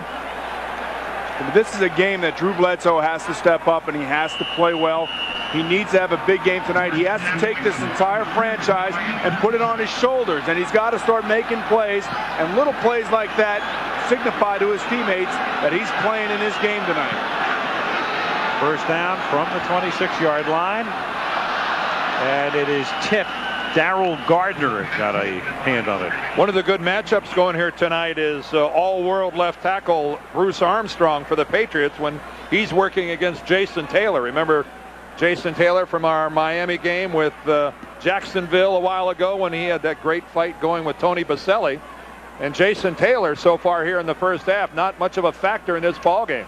You know, the last time these two teams played, Jason Taylor and Bruce Armstrong got in it a little bit. Yep, Armstrong got a personal foul late in the game. That's because Jason likes to talk, and we saw that. He likes to antagonize people. Well, right now, Shannon Sharp out in Denver.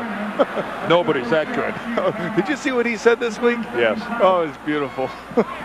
He's still rubbing it in, and of course we can not forget, that debacle we saw in Kansas City a week ago. And give Marty Schottenheimer and the Kansas City Chiefs a lot of credit for the way they handled the way that whole thing took place. Been a weird year on Monday night, guys. We have seen 5 road blowouts this year, 5 road victories of massive proportions, and the road teams are 7-4 on Monday night. And that is unusual. That's not the way the home team on a Monday night game normally has a large advantage. NFL since '73. Go back and take a look at the teams that began a year 11-0, and you got Miami in '84, Chicago in '85, losing at Miami. Then Washington in '91. They were to go on to win the Super Bowl, and now you have the Broncos, who will try to go 12-0 against San Diego this coming Sunday night.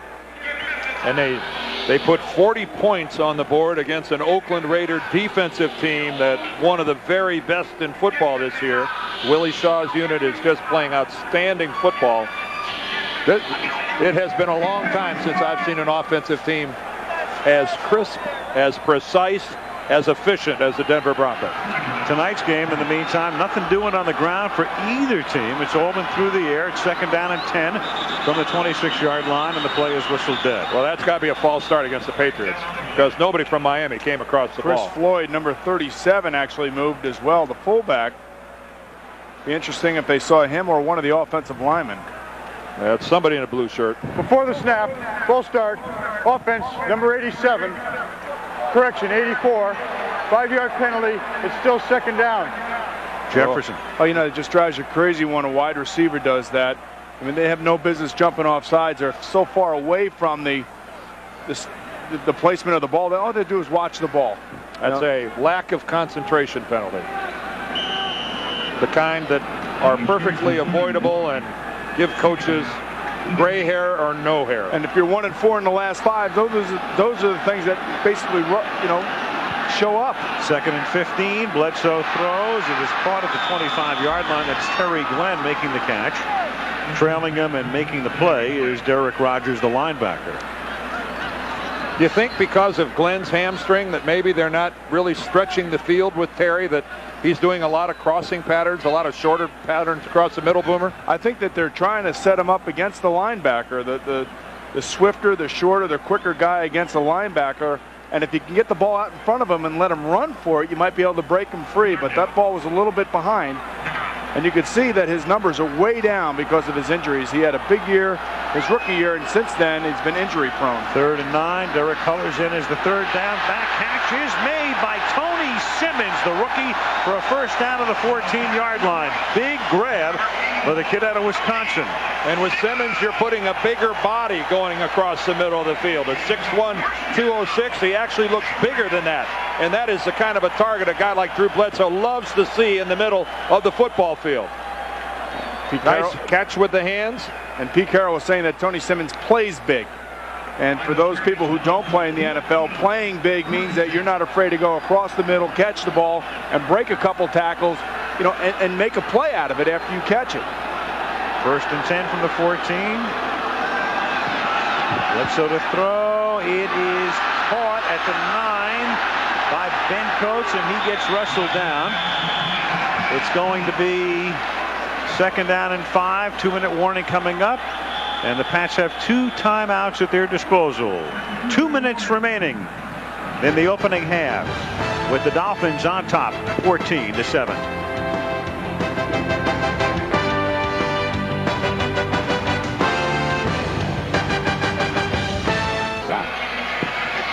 Two minutes left in the opening half. The New England Patriots have the ball at the Miami 9-yard line.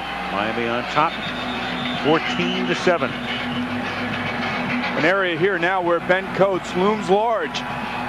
can get him up and single him up against one of those safeties in the middle. He has such a size advantage down here. We saw it the last time the Patriots were at this part of the field. And you got that 4-yard buffer there where you can pick up a first down without getting into the end zone. So a lot of options for the Patriots offensively. 2nd down and 5. Jefferson in motion. On the ground, Edwards almost stopped in the backfield, gets the ball to close to the 7-yard line, setting up a 3rd down and about 3. Interesting call there. The fact that you can't run the ball and you haven't run it all night long, I would think that you'd want to try to take a shot, at least 2 shots into the end zone with your big tight end or either one of your speedy wide receivers on the outside. Well, the clock ticking away, working its way down to 1.5 minutes left here in the half. Better do a better job of blocking than that time. Tim Bowens was 3 yards in New England's backfield. So now they have everybody spread out. He's in the shotgun. Watch the middle of the field with Sean Jefferson or Ben Coates. 3rd and a short 4 from the 8-yard line. Bledsoe to the end zone, and that's incomplete. He tried to jam it into Coates, and Zach Thomas with the coverage, and Drew wants a flag, doesn't get it. Drew goes down on bended knee. You could see Zach Thomas and Ben Coates fighting off the line of scrimmage, but this is really where you want to go. You have your all-pro tight end, one-on-one. The thing you want to do there now is you want to throw the ball high. You want to let your big tight end be able to extend with his hands to go up and and make a play. Well, you know, the crowd's booing because Zach Thomas went way beyond the 5-yard zone with his hands all over Ben Coates. And he didn't even make a play for it. No, that should have been called. Mini mugging. 26-yard attempt by Vanna Vinatieri is good to make it 14-10. You know, down here in the red zone, really what you want to do, especially the tight red zone, you spread them out, you try to create matchups. And here's a matchup that if you're a New England Patriot, that's what you want. You know, you look at that a second time, Ben Coates actually has his hand on Zach Thomas's jersey. In a sense, he's almost pulling Thomas along. I'm going to back up and say, maybe they shouldn't have called him. Maybe that is a good non-call. Well, the problem there is that every week in practice, you'll practice throwing the ball at the back end of the end zone so your receiver can make the play. And given that kind of matchup, you want to throw the ball high. And you want to let Ben Coates extend with his arms and his big body to be able to make the play, and that ball wasn't high enough. Now, if it's a slant pattern where a guy's coming towards the middle of the field, you want to throw it down low and let the guy go down low and get it. You're right, though, Dan. I mean, Coates had his hands on the shirt of Thomas. Yep. Well, I didn't see that from the first angle, so I am printing a verbal retraction. And Boomer, that's an excellent point about throwing the ball up in the air. You know, did you used to play quarterback or something? Somewhere. I don't know where it was, but it was somewhere. A lot of different planes, a lot of different airports, a lot of different uniforms. Was you ever in Cincinnati? So were you, Al, weren't you? You bet. Vinatieri to kick off. 15-yard line, John Avery. Out to the 27. Miami now has 2 timeouts. Larry Wiggum makes the tackle. 14-10 with 1:03 to go in the half. Here's Chris Berman in Baltimore. Thanks, Al. Ahead on the Lexus halftime show, the ESPN Top 10 Plays of the Week, with Plummer playing Montana, Rivers doing his Sanders, and Elway masquerading at wideout. Also the latest BCS standing. Back to you, Al. All right, thank you, Chris. Again, a look down upon Foxborough Stadium, filled as always tonight. On a gorgeous late November evening, 14-10. Good game. This stadium has been sold out all 5 years that Bob Kraft has owned this franchise. Capacity a little more than 60,000 as Marino goes to the air on first down, and that is incomplete, intended for Lamar Thomas, covered by the rookie out of Syracuse to Bucky Jones. And you can see Jimmy Johnson just absolutely livid on the sideline and wants to know why there's no pass interference. And you want to know something?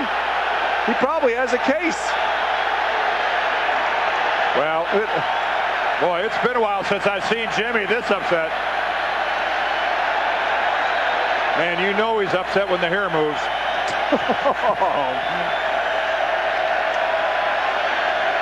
Well, there's the one shot. Whoa, definitely, absolutely. Whoa, baby. Tom Finken, the side judge, is right there. Tabucky was lucky. 2nd and 10. It is caught up at the 30-yard line by Bernie Parmalee, and he gets taken down by the ankle at the 31 by Larry Wiggum. This officiating crew tonight in the passing game is allowing a lot of contact. You know, the interesting thing here now is that Dan's in a 2-minute drill, but he's almost taking too much time. It doesn't seem like there's a lot of confidence in this part of the offense for the Miami Dolphins. Letting the clock in effect run down, and they have 2 timeouts. It's 3rd and 6, and they're going to keep the ball on the ground and give it to Parmalee. And Bernie is not going to get the first down. But on the road, you got to call timeout if you're New England here. Yep. Yeah, New England at least go after the punt and get a shot at blocking it. But if you're Jimmy Johnson and the Miami Dolphins, being on the road at a place that's a tough win for you traditionally over the years, you're happy to go into the locker room with a 4-point lead. You know, but the thing about it is that if you're going to let the clock run down, just let it run down and get into the huddle. You know, now with the way you ran it, you actually give New England a chance to go after a punt here, and give Pete Carroll and his coaching staff credit for calling the timeout and making this an offensive play for them. Well, Johnson's still working the officials. He went all the way down to the 35-yard line to talk to the side judge. Of course, it happened right in front of JJ, so he thought he had a pretty good vantage point. And he's been very animated tonight. This is not the only time that we've seen that. He's been going at it for the better part of the first half. He's paced 10 miles along that sideline tonight. You know, let's face it, Jimmy Johnson knows what a killer instinct is, and he knows his team has their foot on the throat of the New England Patriots, and he wants to take advantage of it. Here's Klaus Wilmsmeyer's punt. Chris Canny back to receive it, but he lets it bounce. And that's going to pretty much take almost all of the time off the clock. I believe that's it. That is it. They whistle it dead at 000. Smart play by New England. Try to force the punt, but don't give them a chance to fumble. End of the first half in Foxborough. Ed Hockley saying, hold on. Wants the band to hold on here for a second.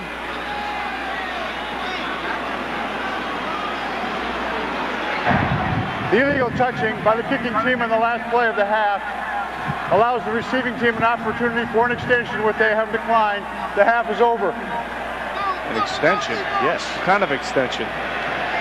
They could have had a free kick, I guess. They could have attempted a field goal. From 97. 14-10. Miami leads it at the half. The top 10 plays of the week coming up on our Lexus halftime show. And back we come after this message from the NFL in a word from our ABC stations.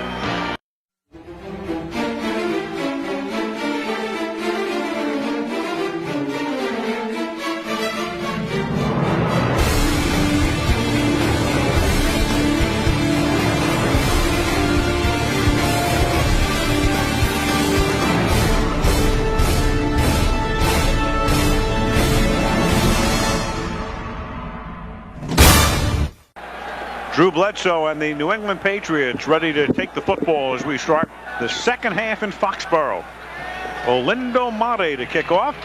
14-10, the Dolphins on top. Al Michaels with Dan Dierdorf, Boomer Esiason, Leslie Visser as the 12th week of the season winds down.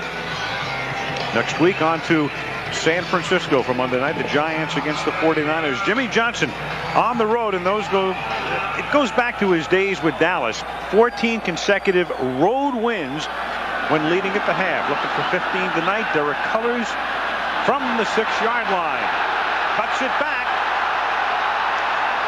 and brings it up to the 41-yard line with no flags. Tackled by Olindo Mare. Let's go to Leslie Visser.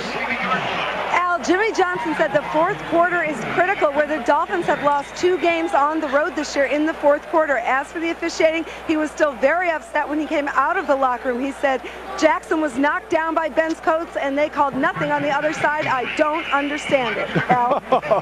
They never understand it. Well, there has been a lot of contact in the passing game tonight, and the guys are letting them play. At least be consistent, and that's what they're doing tonight. They're not calling it on either side. Ben Coates in motion. Little toss to Robert Edwards as they begin on the ground with the same results they experienced in the first half. Robert Jones now playing the outside backer spot. Former middle linebacker in Dallas making the tackle. Take a look at the numbers through the first half, and as you can see, nothing on the ground. Everything through the air. 171 for the Pats, 108 for the Dolphins. A pretty large rushing advantage to New England. Dan, they must not have listened. They must not have listened to me at halftime. Forget the run. Well, and if you're going to run against Miami, it's got to be straight ahead. You can't. You're not going to outrun them outside, especially with the speed at the linebacker position and the way that they play their linebackers. They just lost that advantage on that last rush. They're down now to what, about 22 or 23 now. Loss of 3, 2nd and 13. Now they give it to Derek Cullors, and he gets dragged down. Good tackle made by Robert Jones, but a flag goes down.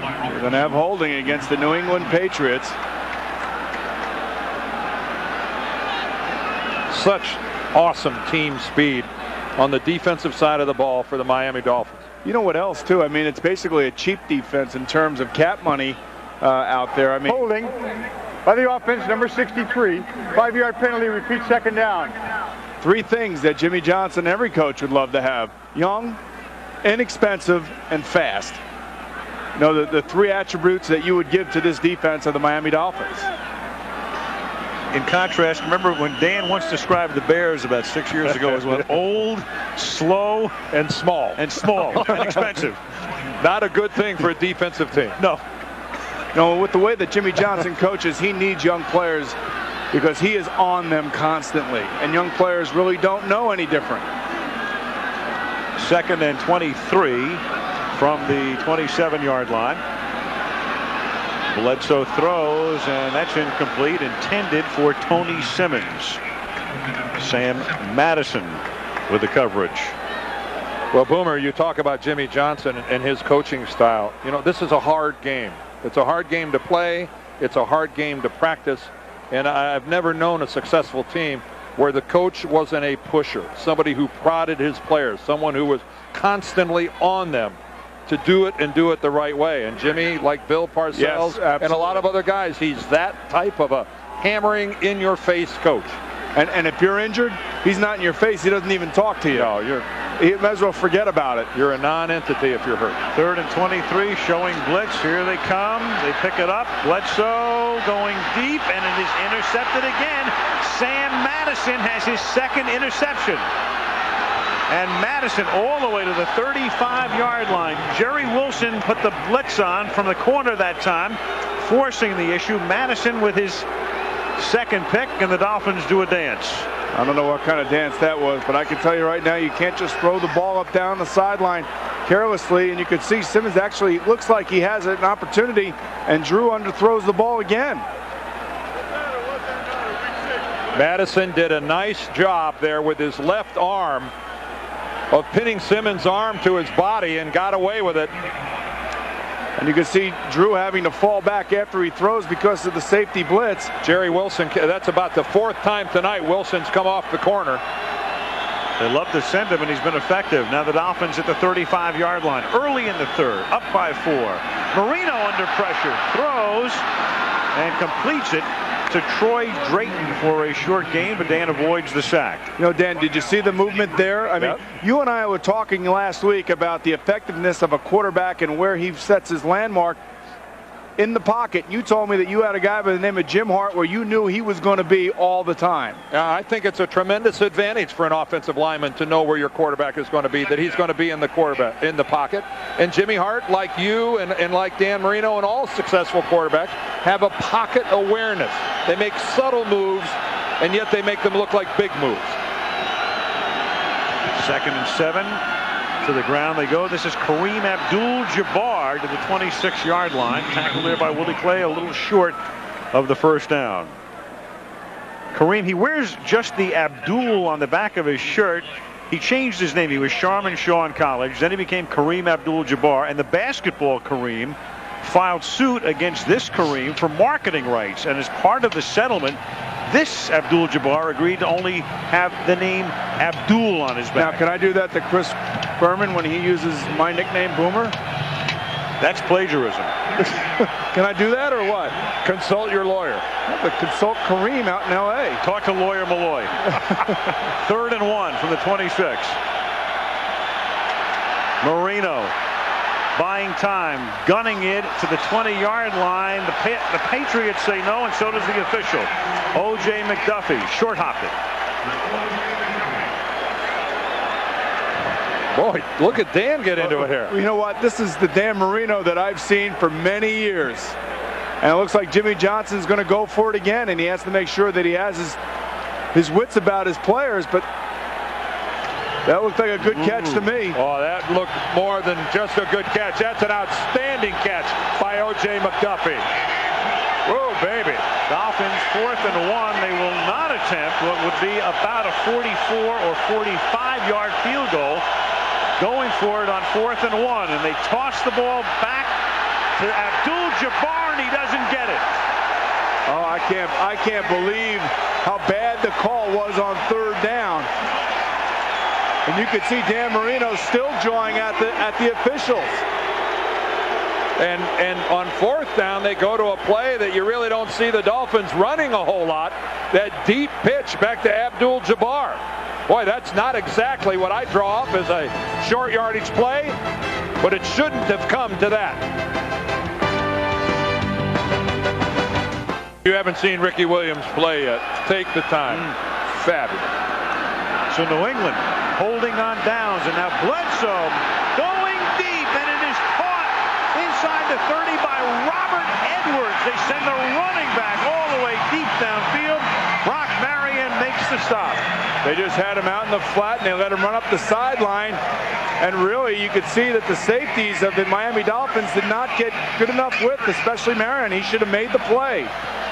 That ball hung up there for an awful long time. Terrell Buckley is the corner underneath. Marion, the safety, trying to come over from the middle. And Marion was right there. He should have made the play. Actually, it looked like Terrell Buckley fell asleep a little bit because he knew that he was on the running back. Buckley almost took that coverage for granted, it looked like. 46-yard pickup, and they give the ball right back to Edwards, who takes it down to the 21. Gain of 4. Calvin Jackson makes the tackle. So many crucial plays in a game, and you look back at the 3rd down conversion that the Miami Dolphins did make with O.J. McDuffie's catch on the sideline, and you realize just how important officials are in this game, making sure that their calls are accurate and on top and on the money. At the 22, 10:38 left 3rd quarter. Miami leading 14-10. Bledsoe operating from the shotgun against a 4-man Miami rush. Finds the open man. It's Terry Glenn. Seeks the 1st down and gets it, and the flag is thrown. That's got to be coming up on Calvin Jackson. Oh, and they come in. A couple extra ones come in late for good measure. You know, Dan, you had asked me earlier, you know, why do they keep sending Terry Glenn across the middle? Well, this time they made like he was going to come across the middle, and then they broke him away. And you know, every pattern has a meaning to it. And this time you could see Rodgers jumping on the crossing route of Terry Glenn, and he comes out of it and runs away from it. Personal foul, face mask, defense, half the distance to the goal. Number was number 31. Automatic 1st down. Well, actually, the number was 38, Calvin Jackson. And that is not the garden variety face mask, the personal foul kind. And this is an outstanding opportunity now for the Patriots. They get the ball 1st and goal. In that particular last play, that would be considered a halftime adjustment, saying, hey, you know, every time we run across the middle, we're getting hammered. Let's make like we're running across the middle and come back out of the break. 1st and goal, the ball at the 7-yard line.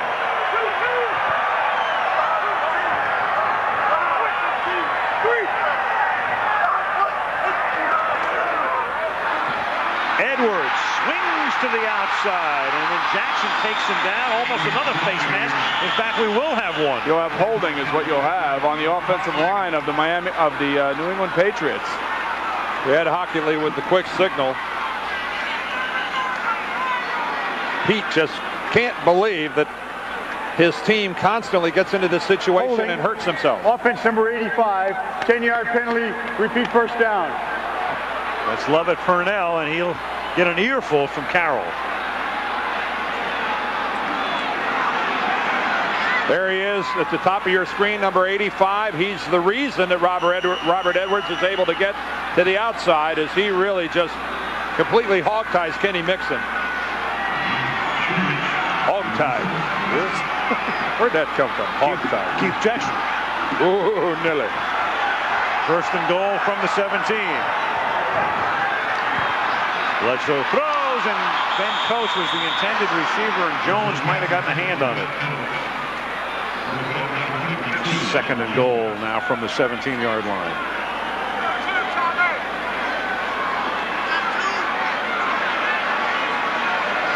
But see here, Ben Coates right here on the line of scrimmage, knowing that he's going to be locked up with Jones going down the middle of the field. Anytime you see a team use 5 wide receivers and spread the defense, they're going to try to throw it down the middle of the field like this.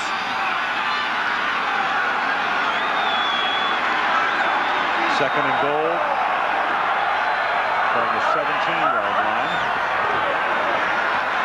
Pressure, and Bledsoe gets sacked at the 26. Lorenzo Bromell, the rookie from Clemson, was able to squirt through. And Al, he picks up his 5th sack of the year, and he's got the 2nd most sacks in the league for a rookie defensive lineman. Only Vonnie Holliday of the Packers has more. I think he's got 8. So this guy, for somebody, unless you're a Miami Dolphins fan, you never heard of this guy, Lorenzo Bromell, but 5 sacks on the year for a rookie defensive lineman is getting it done. That time a 9-yard loss. And you see number 99, Jason Taylor, right there. Carbon copies of one another. Both are 6'6". Both are about 260 pounds, and both can come after the quarterback. They went from first and goal from the 7-yard line to third and goal, and almost intercepted. Zach Thomas knocked it down. So from almost getting it into the end zone to anything but a chip shot field goal attempt. And Zach Thomas has been taking some ribbing from his teammates all year long about dropping interceptions. They make fun about his lack of hands. And this ball hits him pretty squarely, I believe. This ball is just it's back behind him. It is back behind him. What's amazing is the inaccuracy that we're seeing from Drew Bledsoe tonight. Those are uncharacteristic throws of his. That would have been a tough one. 44-yard field goal attempt by Vinatieri, and with the wind having calmed down, he bangs it through. Flags were still atop the goalpost, but Carroll not happy. From first and goal, they had to settle for 3 to make it 14-13. Miami.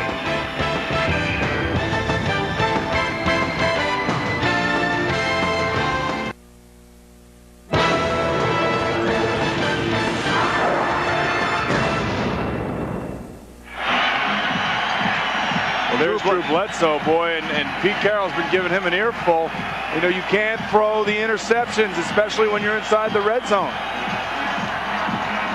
Adam Vinatieri sends it down to the 1-yard line. John Avery, the Ole Miss rookie, is run out of bounds as he crosses the 24-yard line. 51 remaining in the third quarter. A good one in Foxborough with Miami up by 1. Each quarterback at 50%, but Bledsoe throwing for twice as much yardage. However, he figures right there at the bottom.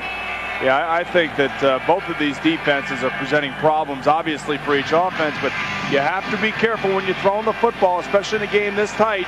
You can't be reckless with your decision making. Now the Dolphins leading by 1. First down from their own 25-yard line.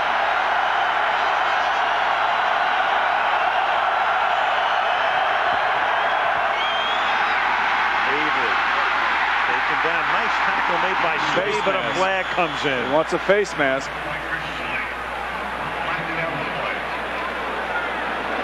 How many face masks have we had tonight? A Passel. Chris Slade, who's been fighting his way back from injury, didn't play last week. He's got a bad ankle, and by and large, foul, face mask, defense number 53, 15-yard penalty, automatic first down.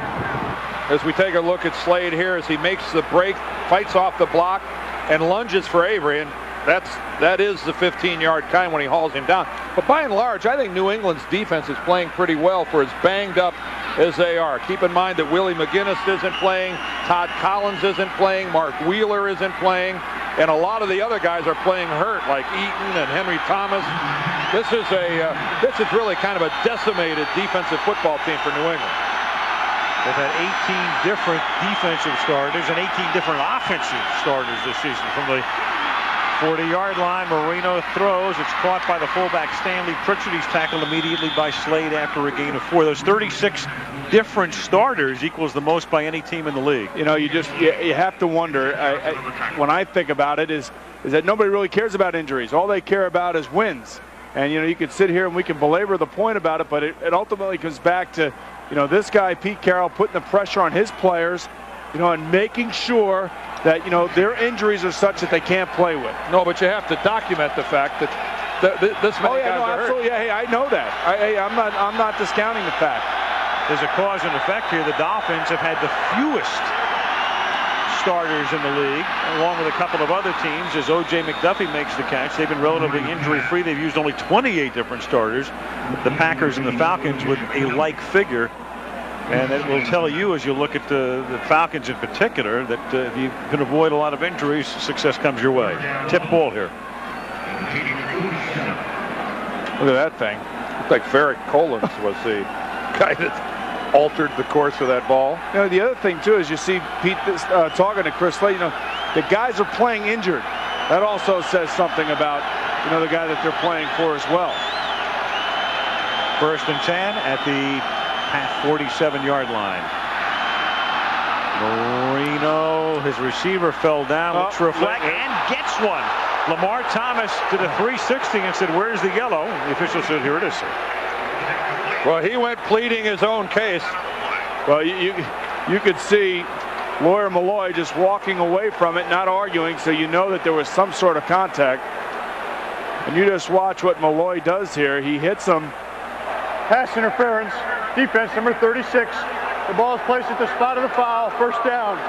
I think the hard thing right now for, you know, the fans to, you could see that, but what happens is the flag comes so late that the people in the stadium think that the official is reacting to what the wide receiver was doing, but that was not the case. And then they see the replay on the scoreboard, and I guess so. You have to say to you, what the heck was Malloy thinking about just jacking a guy like that downfield? Not a brilliant play. At the 32-yard line, 1st and 10, Miami. Now to the ground. Avery's done the bulk of the ball carrying tonight, picks up 2 to the 30-yard line. You know, we were talking a little bit about the injuries of the Patriots. You know, other than really the game against Atlanta that they got blown out here at home, I mean, their defense has done a good job. Even though they've been injured, they've given up yards. They gave up big yards on the ground last week against Buffalo.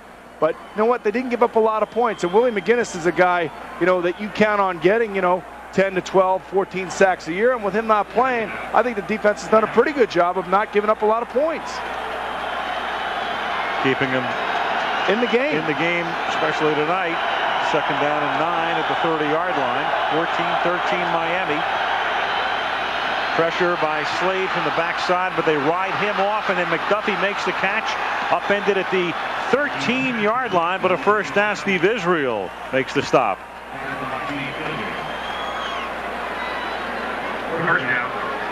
Dan Marino is getting good protection from his offensive line.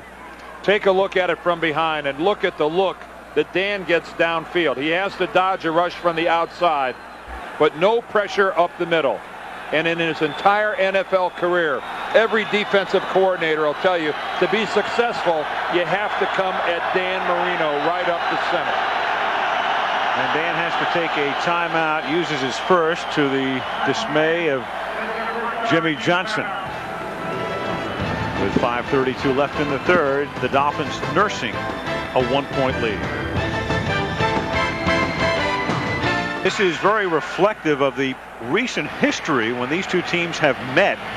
Just no rushing at all. The Dolphins 2.1, the Pats 1.9. Again, the league average annually around 4.0. So half of that for each team tonight.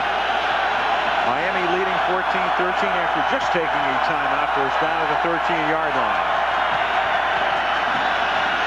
Marino Marino. Good protection again, and then throws, and it's incomplete. Intended for Stanley. That ball Pritchett. got tipped by somebody. Second down. Second down and 10 at the 13-yard line.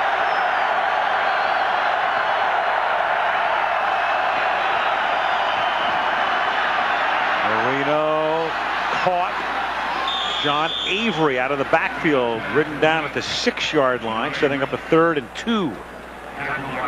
Another good offensive play set up by the Miami Dolphins, trying to get Avery on Slade in the flat. And really, all you're trying to do down here in the red zones, the tight red zones, is to get players in situations where you can use their speed and their ability and take advantage of a mismatch. Huge defensive play here for New England, trying to hold them to a field goal attempt on 3rd and 2 from the 6-yard line. And Avery seeks the first down. He's very close. Very close. Teddy Bruschi made the tackle. 6 inches short. You think so?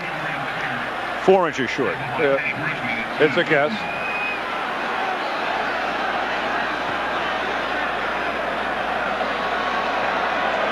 I think he's short, which means tough call here for Jimmy Johnson, nursing a 1-point lead.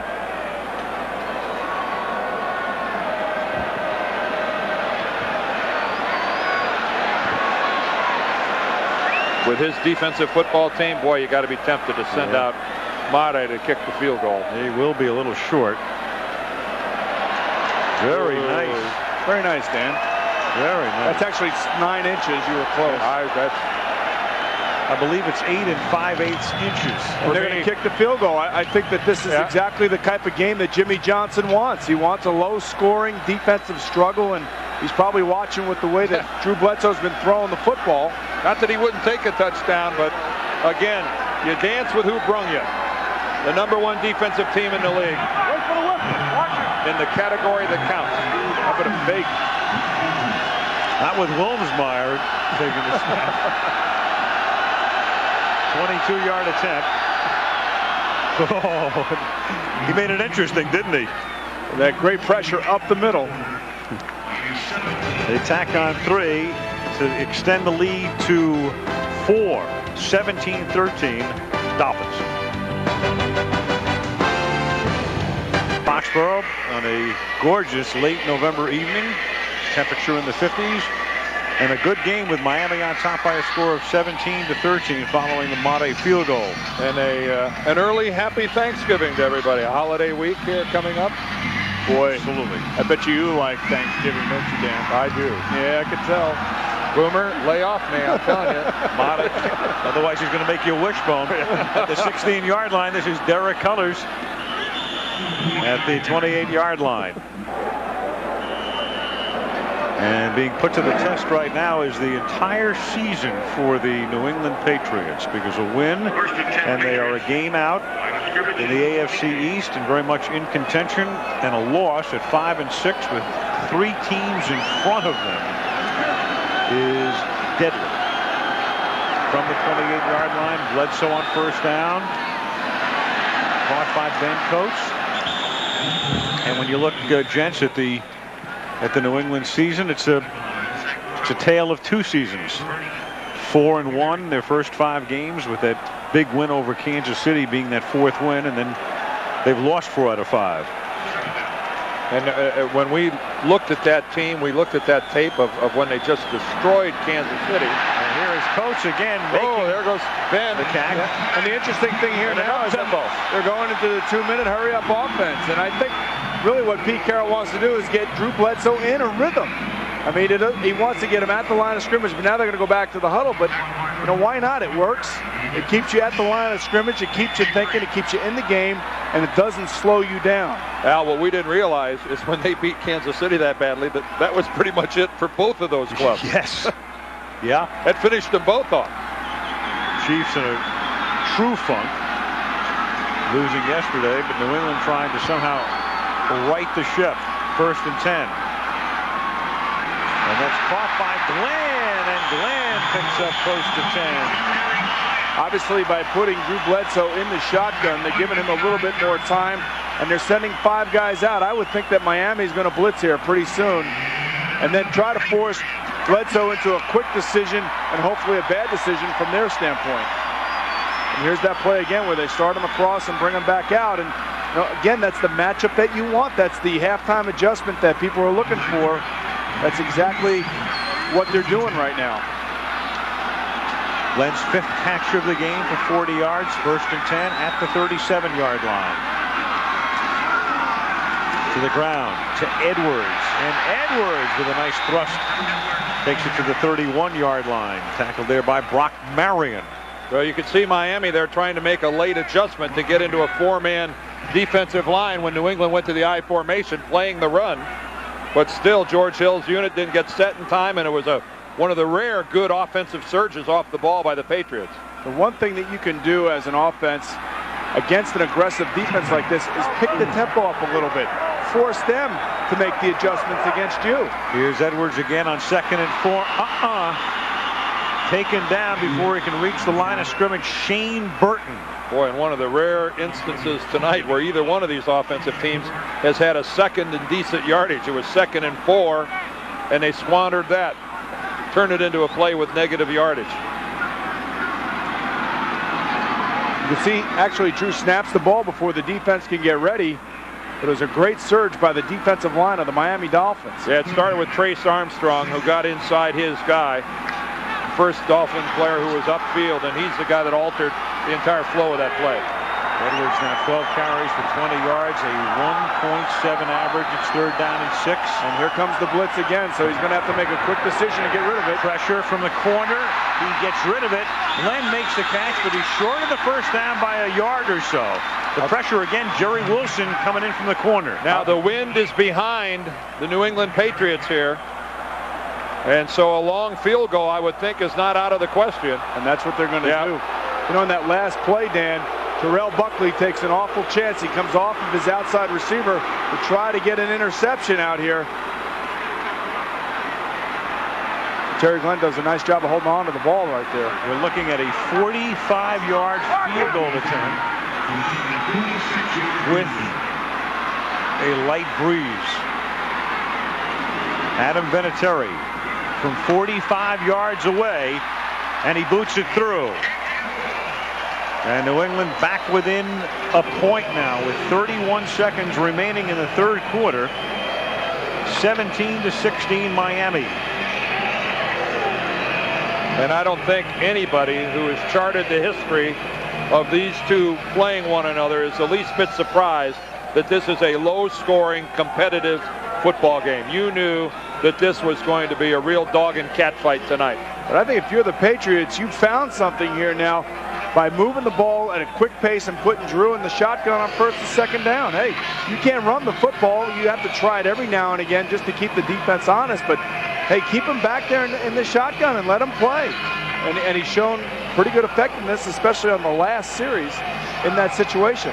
Well, one of the things, guys, that Drew Bledsoe has found that just hasn't been there for him much this year is Terry Glenn. What a huge plus it is for this offensive football team to get number 88 back in the mix. No, I don't know of another receiver right now in the league that is, you know, they're all valuable. I mean, you think of all the great ones, Jerry Rice and Chris Carter and Carl Pickens and now Keyshawn Johnson. But this guy, when he's out of the lineup, basically this offense goes in the tank. I don't know if that could be said for the other guys. And those have been hard yards for Terry Glenn. You saw that, only 7.5 yards per reception. That's tough work in the middle, the short side of the field for a guy that's not real big. Adam Vinatieri sends it down to the 1-yard line. John Avery taken down at the 25-yard line. We talked about the importance of this game, obviously, to New England with their season at stake. And then there's Miami. I mean, people are going to begin to think about this team as a very serious Super Bowl contender. Jimmy Johnson said he had pretty much a 3-year plan. He hoped by the 3rd year to get to the Super Bowl. Earlier this season, didn't look like he had a chance. Now, who knows? And it's a very competitive division here in the AFC East. The Jets are playing very good football. Or the Patriots, if they can win this game tonight, tighten it up to only one win out of there. And Buffalo with Doug Flutie. The Flutie magic right down the road. You know, this is really as competitive of a division as there is. This is taking the place of the NFC Central right now as we sit. Marino going to the air in the waning moments of the third quarter on first down and guns it into the arms of Ihani Owezike at the 39-yard line, but the line judge comes in and says Steve Ezreal knocked the ball loose and it's incomplete. Owezike picked up from San Francisco recently. Jimmy Johnson said, you know, I wasn't quite sure how to pronounce his name, but then he started to look real good in practice and I learned. Well, if he were injured, he wouldn't even be at practice. Yeah, they just claimed him back on the 9th of this month, and they said he knows the system, so that's making it a lot easier for him to slide in here a little bit, and he's a smart guy. He makes that catch, he'll slide in a lot easier. Second down and 10 from the 25-yard line. Kareem Abdul-Jabbar stuffed on what will be the final play of the period. Henry Thomas makes the tackle. That's the end of the third quarter. Miami 17, New England 16. And Monday Night Football resumes after this from our ABC stations.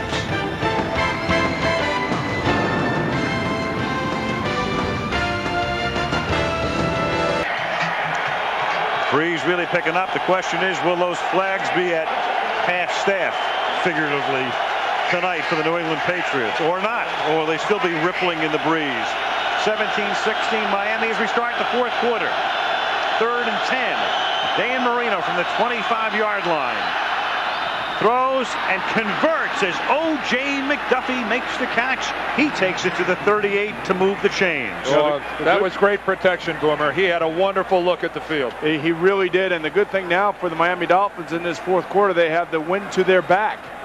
And it is a significant win when you look at the top of the stadium. But right here, look at this protection. They're only rushing 3 guys. You know, and he knows that, so he knows that he could take a little extra time and give McDuffie a chance to get open. Change up front, offensive line. Mark Dixon out of the game. He started, and John Bach is in at left guard, number 60, first and 10 at the 37-yard line. Marino throws a little behind Kareem Abdul-Jabbar, who drops it. You know, the interesting thing about the Miami Dolphins situation, the way they use their roster, they only have 6 offensive linemen active for this particular game, and John Bach's in there right now. But conversely, on the other side, they like to use 8 defensive linemen, and they like to roll them in and out to keep them fresh.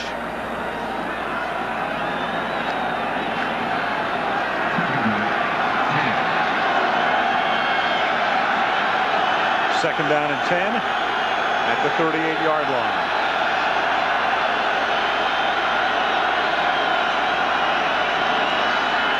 Marino throws. That's McDuffie. They were playing loose on McDuffie and then closed on him. He makes the catch up at the 46-yard line, a little short of the first down. You know, O.J. McDuffie's one of those players that plays bigger than he is. He's only 5'10", he's about 200 pounds, but he's not afraid to go up and get the football. He's not the speediest guy on the field, but he will go up and make a play like this in front of a defensive back. Ball gave him a lot of room, and he exploited it. He has really started to play well the last few weeks, and has really become very comfortable with Dan Marino. Third down and 1. Through the middle, nothing there. Big play by Henry Thomas taking down Kareem Abdul-Jabbar. What is going on in there, Dan? Oh, I'm not a big fan of that slow handoff to a running back on a short yardage play. You know, the Patriots a lot like the Dolphins in the fact that they have wonderful team speed. And this is just a slow developing running play. And this is Henry Thomas coming on the backside. And Henry Thomas is one of those guys that's playing with a bad ankle. And stayed with the play. And Avery actually broke right back into him. Henry Thomas doesn't practice at all during the week, but the guy plays. Klaus Wilmsmeyer to kick. High floating kick. They've got Willie Clay back to receive it, but he lets it bounce, and it stays in bounds, and Miami's going to down it inside the 5. Nate Jacquet downing it there. So Clay let it go, and now New England is pinned deep. Miami up by 1.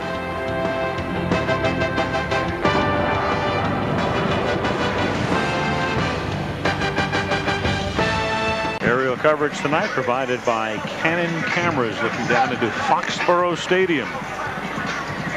You know, decisions that are made by players on the football field lead to bad breaks, and Willie Clay was back there for the injured Troy Brown to make a punt return, and he let the ball hit around the 10-yard line. He hasn't returned a punt since 1995. You would think that maybe the fact that he hasn't been on the field, he did not want to make a mistake in a crucial part of the game. Well, they had Brown hurt. Before the snap, ball start, offense number 68. Half the distance to the goal, it's still first down. They've been using Chris Canty back there, but Carroll opting for Clay.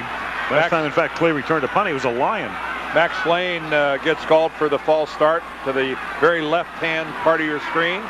He's filling in at right tackle, where Zephros Moss is normally the starter, but he injured a knee, and he's missing the game this week. He got hurt last week in their game with Buffalo. It's 1st and 12 now from the 3, looking for room. Robert Edwards gives them some breathing space out to the 8-yard line. Tackled there by Kenny Mixon. We were talking about Robert Edwards, and you know, his production has tailed off significantly over the last 4 weeks, but you know, this is, you remember, it's a rookie, and the NFL season is a grind. It's 16 weeks of hard work, and you know, you're going to have up and down weeks, and these are things that these rookies are not used to. But he's shown some good perseverance tonight, even though he hasn't had a lot of yards. On 2nd and 7. Bledsoe throws. That's caught. First down. A lot more. Terry Glenn finally forced out of bounds up at the 28-yard line.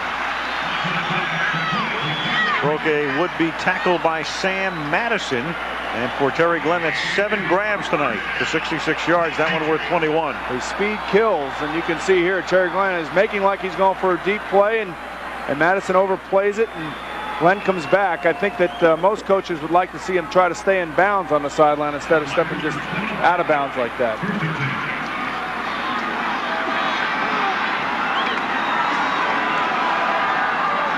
First and 10 up at the 28-yard line. Bledsoe going deep, and it is not caught by Glenn. The ball hung up for a moment. Buckley had been beaten on the play. Then Glenn had to slow down. Couldn't bring it in. Oh, Terry Glenn had Terrell Buckley by 3 steps.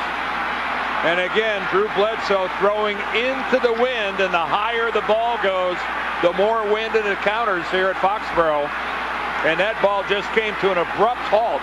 And yet still, I thought Terry Glenn had a shot to catch it. You know, you could see the quickness of Terry Glenn getting on top of Terrell Buckley. It was a great release. Now, that ball went right through his arms. He should have had it, but I'll tell you, if Drew was able to throw it out there another 5 yards, it would have been an easy touchdown. But as it was, it still was a pretty easy catch. 2nd and 10 out of the gun. Throwing to Simmons, breaks one tackle and another, and fights forward up to the 37-yard line. There we are, back again, Boomer, talking about the strength of Tony Simmons. Boy, I love what this guy does after the catch. Playing big. It's, you know, it's the yards after the catch that the San Francisco 49ers have made famous in the NFL. When you get a guy like this that you can throw the ball to 3-4 yards past the line of scrimmage, and he'll go get you 5 more after breaking 3 tackles. Now, that's a sign of a top quality receiver. He was their 2nd-round draft choice this year from Wisconsin, and just look at that. This guy just doesn't go down easily. Key 3rd and 2. Bledsoe out of the gun, surveying, pumping, throwing wide open, caught by Carter, the fullback, to the 15-yard line. Tony Carter.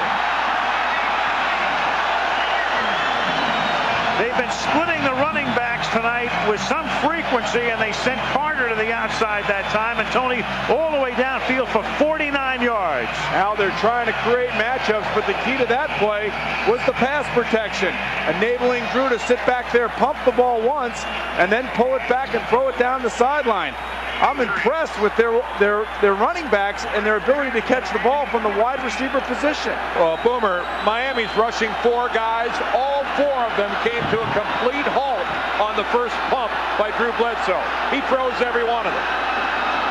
Bledsoe 342 yards tonight. That is tipped up in the air. Incomplete. Darrell Gardner, his second tip tonight. Bledsoe for the 19th time in his 6-year career up and over 300 yards. Well, he could probably have about 450 yards right now if a couple of his deep balls were thrown a little bit further. But again, it looks to me as if he's much more comfortable in the shotgun back there. He's seeing the ball, he's seeing the field very good, and he does not have a pass rush in his face. 2nd and 10 at the 14. Dolphins by 1, under 10 minutes left in regulation. And Bledsoe keeps it himself. Thrust forward to the 7-yard line. He launched himself. Think this game is of importance to the Patriots? Oof. Crowd saluting him with Drew. Well, after a few of those interceptions, it was boo-boo. But, you know, as a quarterback, you do have to have a short memory. And this is a tough way to play right here. This is a la the play of John Elway in the Super Bowl. You know, you might not be having your greatest game, but you can certainly show your team that you're ready to go tonight. I like that little half gainer at the end there. 3rd and 3 out of the gun. A lot of time and a wobbly pass that may have been deflected, or I think he was just throwing that one away. I think he got hit just as he unloaded the ball. Bowens and Gardner, these are two big guys and very disruptive guys in the middle of this Miami defense. Bowens at 315, Gardner at 315. Well, now New England with an opportunity to take the lead for the first time tonight. I don't know. It's Drew got planted. Oof.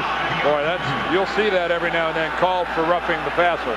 25-yard attempt by Adam Vinatieri. Tom Tupa will hold, make it 24 officially, and that is good. And Adam Vinatieri has just kicked his 4th field goal of the game. And it takes the Pats almost 51 minutes, but they finally get the lead. New England 19, Miami 17. Monday Night Football at the 11-yard line. John Avery returns the Vinatieri kick to the 43-yard line, and Vinatieri again makes the tackle, and 2 flags come in. I wonder if did he try to trip him or something? Or was it holding? Tripping. There you go. Dante Scarnecchia off and on for 16 years has been a Patriots assistant. I think it was tripping against the New England Patriots. But if it was the trip that caused the tackle, it's okay. Darn right it is, because that would have been a touchdown otherwise.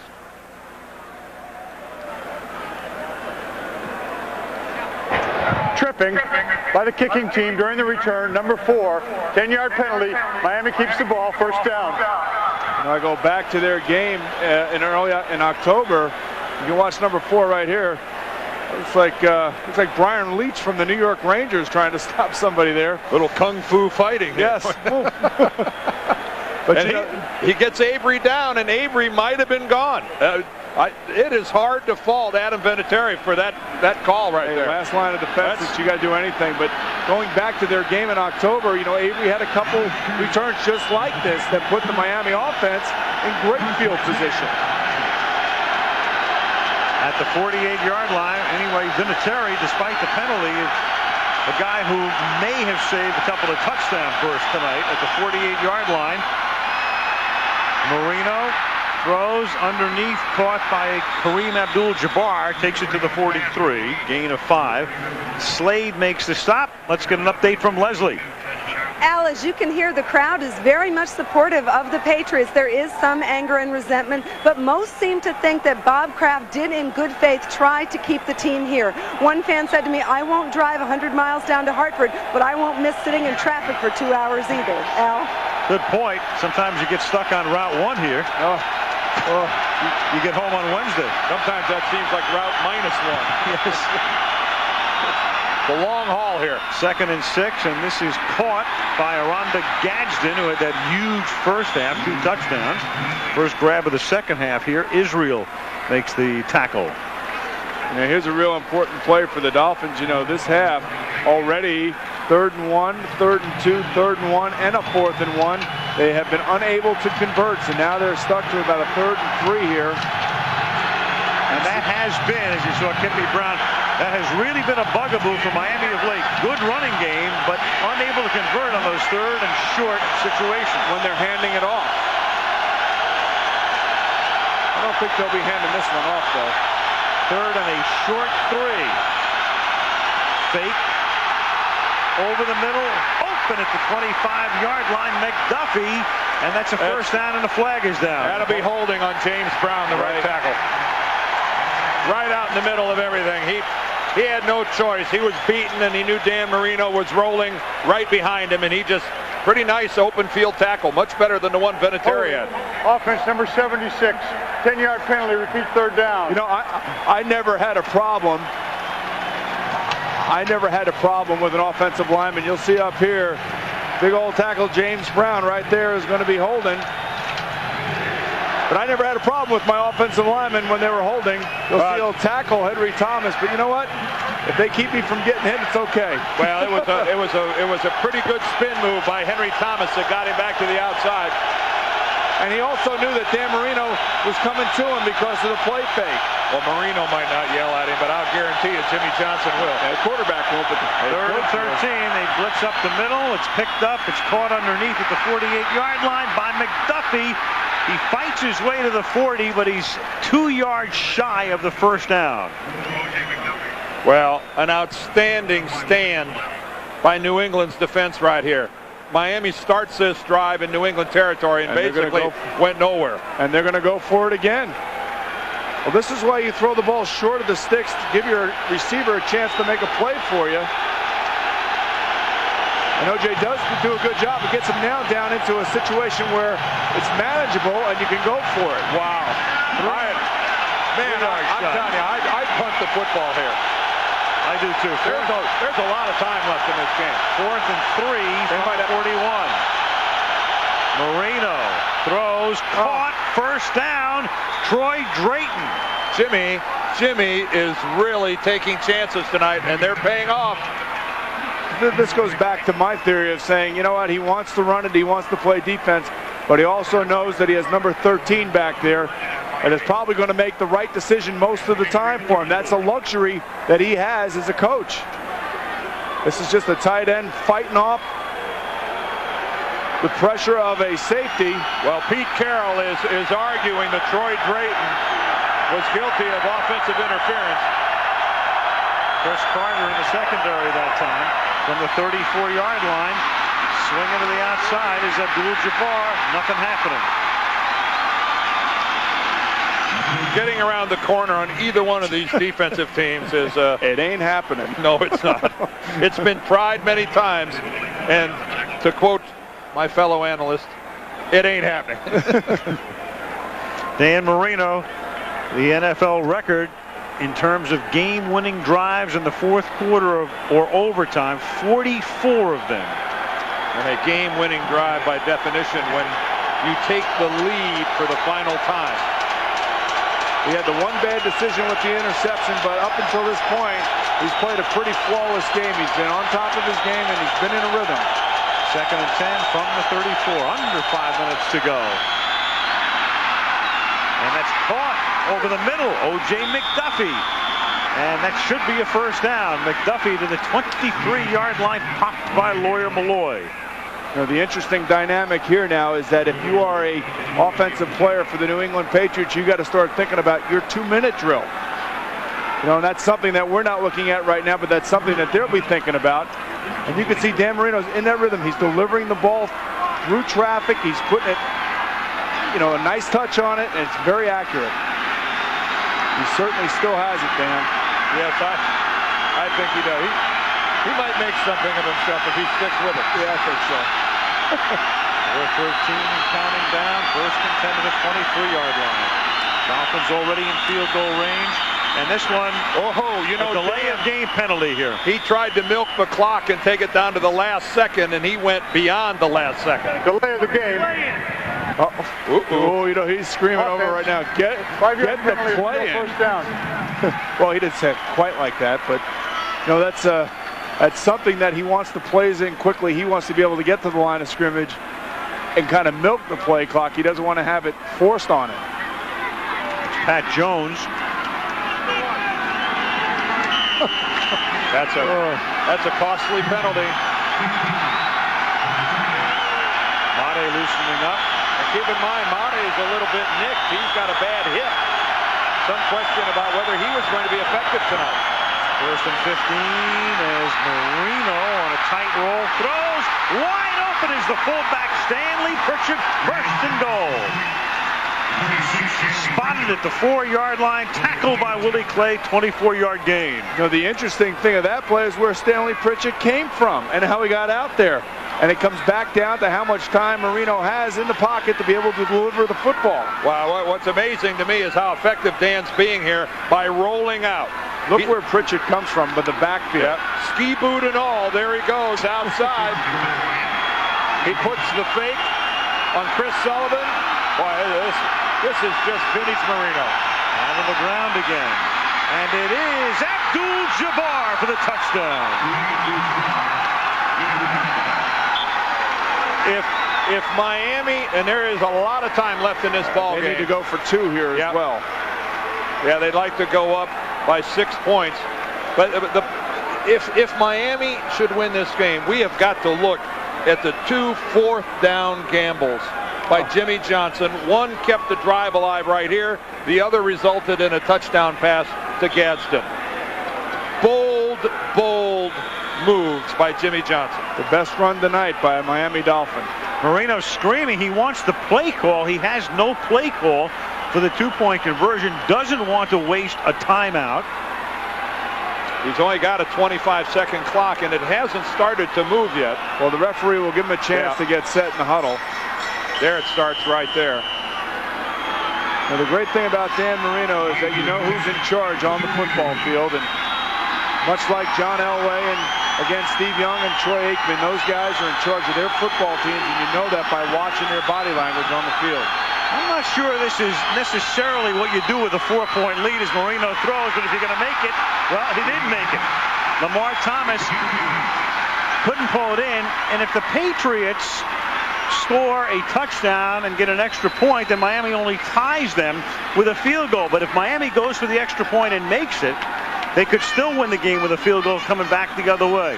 We'll talk about it more when we come back.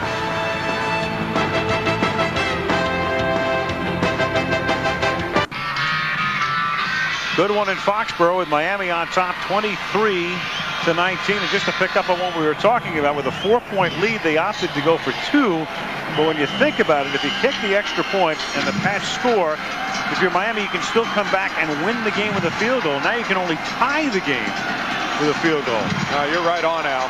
You're absolutely right. If they had it to do over, I'm sure they'd kick it again. Here's Derek Cullors taking a knee in the end zone, and New England's going to take over at the 20-yard line. But the Pats right now with their season up in the air. 3:16 left in regulation.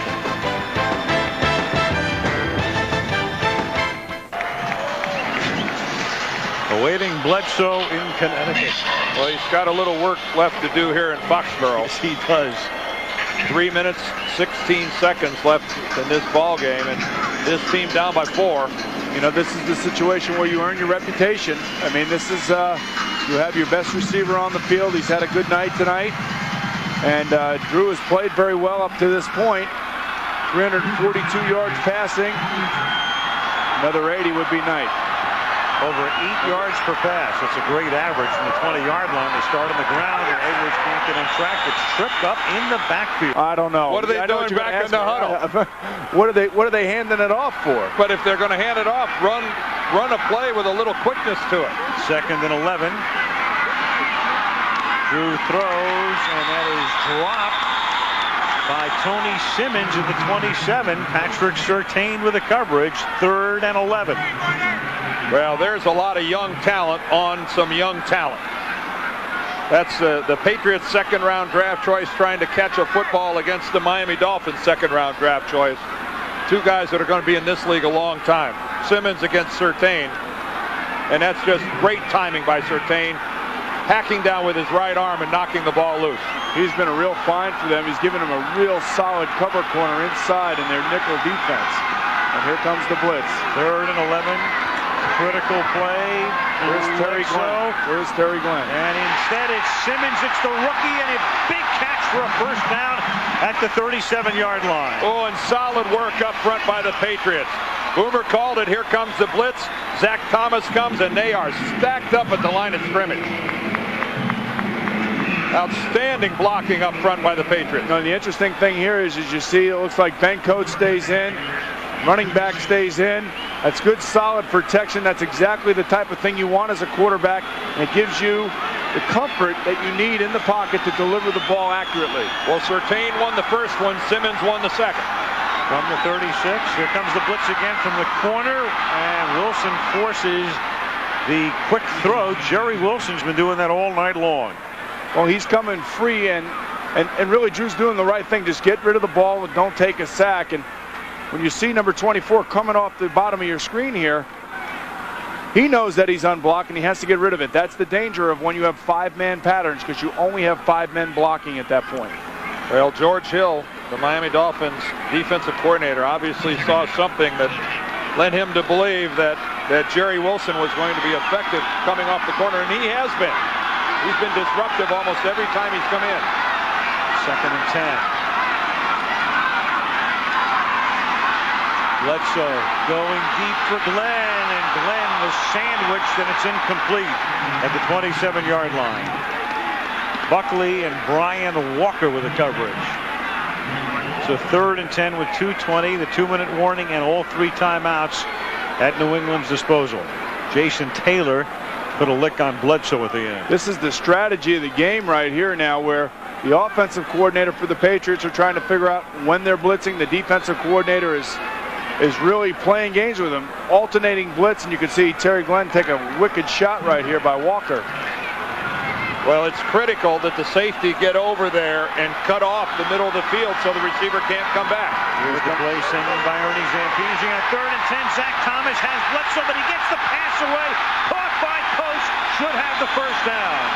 A terrific play by Drew Bledsoe. Again, the blitz comes. It seems like every other play, the Miami defense is bringing the blitz, and Drew does a nice job of basically holding off Thomas. Boy, they pulled that ball back about 6 inches or so, or a foot back, to where it's going to be an interesting measurement. The big guy just floats out, makes himself a target. Right there, it looked like Ben Coates was way past the marker, and he just barely got by it with the mark. And the clock is stopped right now for the measurement. Carroll has all 3 timeouts and the 2-minute warning. They're going to let the clock go down to 2 minutes. And a 1st and 10 upcoming from the 46-yard line in a 4-point game.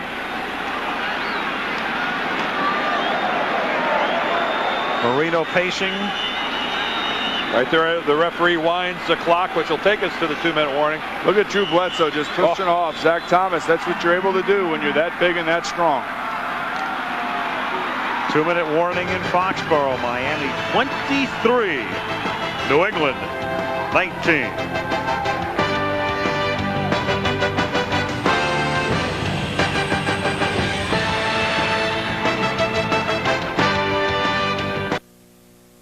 Go inside the player's spotlight with Patriots quarterback Drew Bledsoe on NFL.com.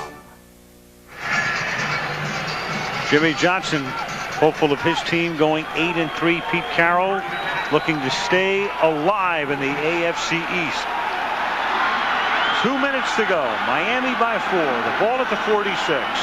All 3 timeouts available for New England as Drew Bledsoe on first down guns it over the middle and too high, intended for Henry Ellard, who's in the game for the first time. Brock Marion with the coverage. Ellard, 11 years with the Rams, 4 years with the Redskins, recently signed by New England, sits on the bench for 58 minutes, and now he's in for the last 2. 225 games in the National Football League as a wide receiver. And Ben Coates hobbling off, and that's not the guy you want to see leaving the lineup right now when you need some clutch catches and moving the chains. And not only that, he is a good pass blocker, and in situations where Miami's blitzing, you know, that's where he has to block. That's where the tight end has to block. Lovett Purnell in as the tight end now, and that's incomplete. Jefferson got held up, looks for a flag, doesn't get it. We'll see what happens to Coates on the last play as we look at the replay. It's 3rd down and 10. This is a part of his job and something that he does very well. And he gets rolled up on the back of his legs. Looks like he twisted an ankle a little bit. He's coming back in the game, however. Shane Burton fell right on the right ankle of Ben Coates. There he is. That's, you know, you just more often than not, that's how a guy gets hurt near the line of scrimmage. He's trying to block, got his back to a play, and somebody rolls up his legs from either the back or the side. Going to get moving here now. The down clock is down to 5 seconds. Well, they've converted 3rd and 11, 3rd and 10. Oh, what a wasteful timeout. Yeah, that didn't work. That you end up burning off precious seconds. That's just a terrible timeout. And not only that, but if you have to give the ball up on downs here, at least if you had all 3 timeouts available defensively, you could then get the ball back. I think he's hurt, though. Looks like he's hurt in his hand right now. And I'm wondering if he was trying to buy a little time. And the last 2 balls that he threw were kind of sailors on him. They took off on him. It looked like he was looking at his right index finger. Wonder if he hits it in the helmet. Yeah. Shane Burton. Did he hit Burton or did he hit Rucci, his right guard? Well, that's the reason for the timeout. Clearly, is you saw Zolak loosening up. Let's take a look at it again. Looks like he hits Burton's hand. That's exactly what happened. He does hit Burton's hand. It's the palm of the hand, and you know those things smart for a little bit.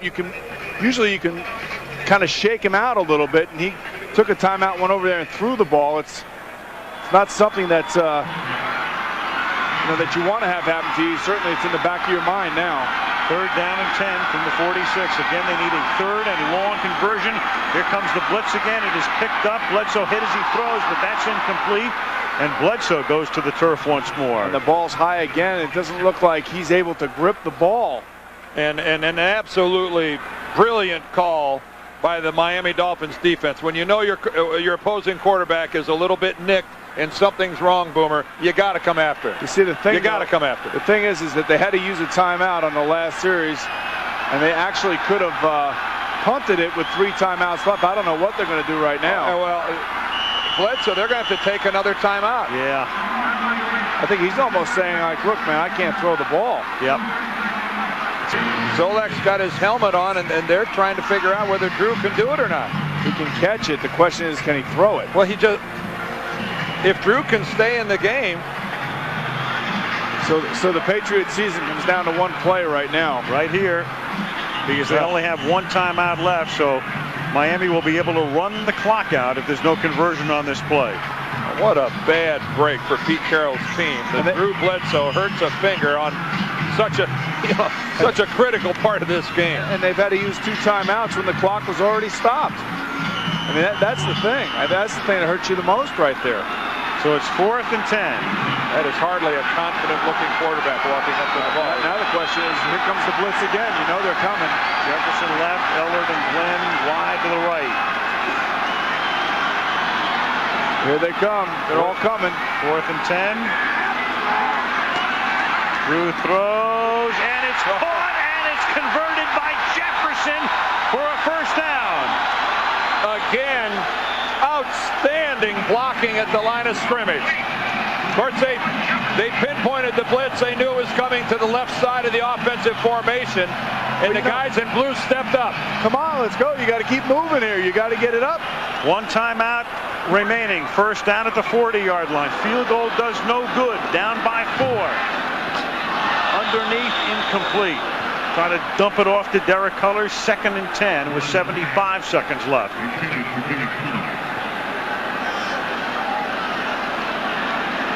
It's one thing to be poised. It's another thing to be nonchalant and losing some time. Again, after that completion to the sideline, they should have been up at the line of scrimmage. They probably lost 4 or 5, maybe even 10 seconds. Bledsoe with 50 attempts tonight. That last one, the 50th. 383 yards, but right now on the losing end on 2nd and 10. Bledsoe deep over the middle, and that's incomplete. Surrounded by a trio of Dolphins with Sean Jefferson. 3rd and 10 now. You can see his hand's not right. I mean, it's just not right. Drew almost looked like he was going to take himself out of the game. He walked halfway over to the New England sideline. He gives the impression he doesn't know whether he wants to stay or whether he wants to leave. That ball just sails away from him. 3rd down and 10. This is to Coates, and that's a gain to the 36, but you've got another 4th down play with the season at stake. It's going to be 4th and 6 at the 36, and this is their final timeout. He wants timeout. You know, Terry Glenn's looking right at Pete Carroll. I don't know why he's not calling a timeout. Because they're not going to take a timeout. Unbelievable. The coach wants a timeout, but they're going for it.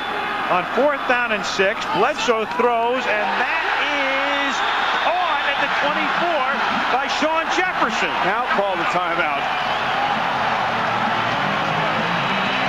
It's an amazing series of plays. This is one of the most bizarre endings imaginable. There's a wry grin on the face of Carroll. When's the last time you saw a head coach calling for a timeout from the sideline and his team on the field completely disregards it? I mean, Terry Glenn was looking right at him. On this drive, the Pats have completed 2 3rd and longs and 2 4th and longs. Boy, that's a good job of digging it out by Sean Jefferson. Didn't we see O.J. McDuffie do that somewhere along the line? And he didn't get credit for it. Right. Well, give Drew Bledsoe a lot of credit for hanging in there with a bad hand.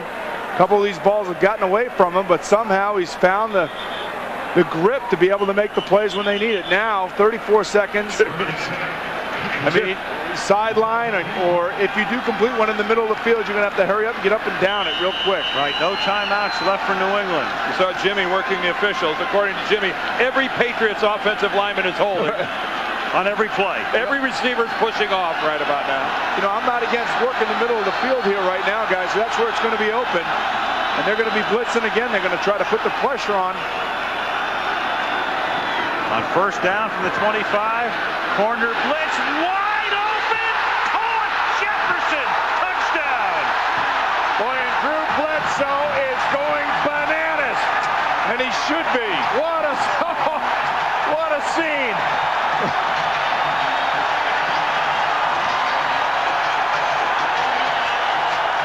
We talked about statement plays and statement situations, and Drew Bledsoe rose to the occasion tonight in what was a very, very difficult situation and made the plays with an injured hand on top of it. On that drive, the Pats converted 3rd and 11, 3rd and 10, 4th and 10, 4th and 7, used all their timeouts, and the guy who dropped the pass last week on 4th down that could have put him back in the Buffalo game and may have led to a win is the big hero right now. Back-to-back monster catches by Sean Jefferson. So you want to know why they don't play prevent defense, or they do play prevent defense and don't blitz? That's the reason why. If you blitz, you take a chance. You're going to leave somebody open. Vinatieri for the point after, 26-23 New England. How many times have you heard people say, why do they play the prevent? Why do they play the prevent? Well, when you blitz, you're going to leave somebody open. And if you have a quarterback that has the guts to stand in there in the face of the blitz and has the arm to get it there, that's exactly what happens. Brian Walker was the Miami Dolphin player coming over. It looked like somebody from Miami fell down. Yes, somebody who originally had the coverage on Sean Jefferson goes to the ground, back up about the 15. That's number 31, Brock Marion. It looked like he was the guy that was originally locked up with Jefferson, and he lost his footing back around the 15-yard line. Sometimes broken plays and things like that happen, and you know, if you're on the other end of it, if you are the Miami Dolphins, boy, that's got to hurt. That has got to hurt. And conversely, on the other side, look at this guy. The feeling doesn't get any better than that, guys.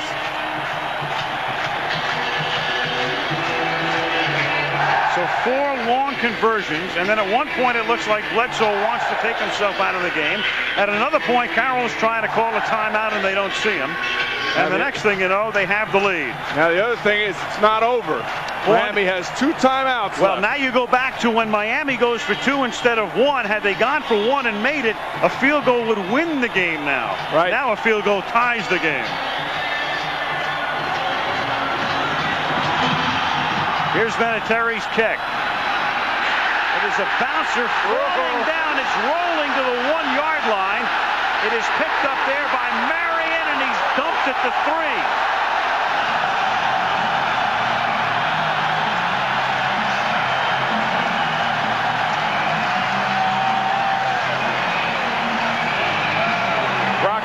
A couple of back-to-back plays I think he'd like to forget.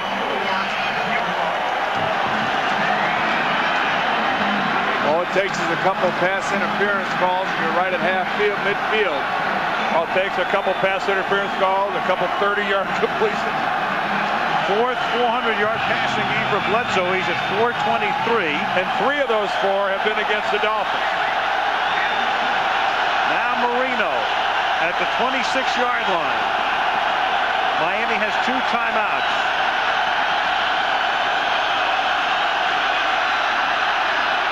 Dan going deep, and somehow in the middle of it, is it caught? No. Aranda Gadsden, for the moment when he went up, looked like he'd come down with it and couldn't hold on. Oh, he was wide open. Had the ball. Oh, you don't get many opportunities airmail to you like that. Gadsden is in the middle of everybody, and that ball is all his. Looks like, I can't tell, looks like maybe we'll get a 21 from the left. Yep, you're exactly right. Number 21, Steve Israel, looks like he gets his hand in there. But all that is a Hail Mary to the middle of the field. We'll probably see the same thing again. The Patriots are all over the field in the secondary right now. Downfield again. Into traffic. Oh, it's caught. Who's got it? Caught by the Dolphins, and they take timeout at the 50-yard line with 5 seconds. Ed Perry, a backup tight end. Who is that? Ed Perry, who doesn't get a single call tonight, who's barely in the game tonight. 46-yard game. Time for one more pass.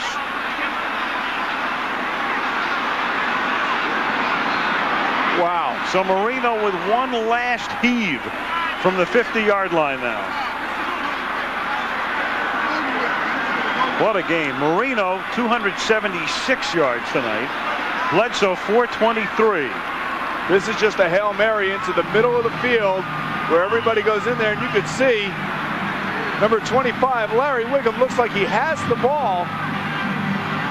And that's really what you're trying to get done in there. Just throw the ball up and see what happens.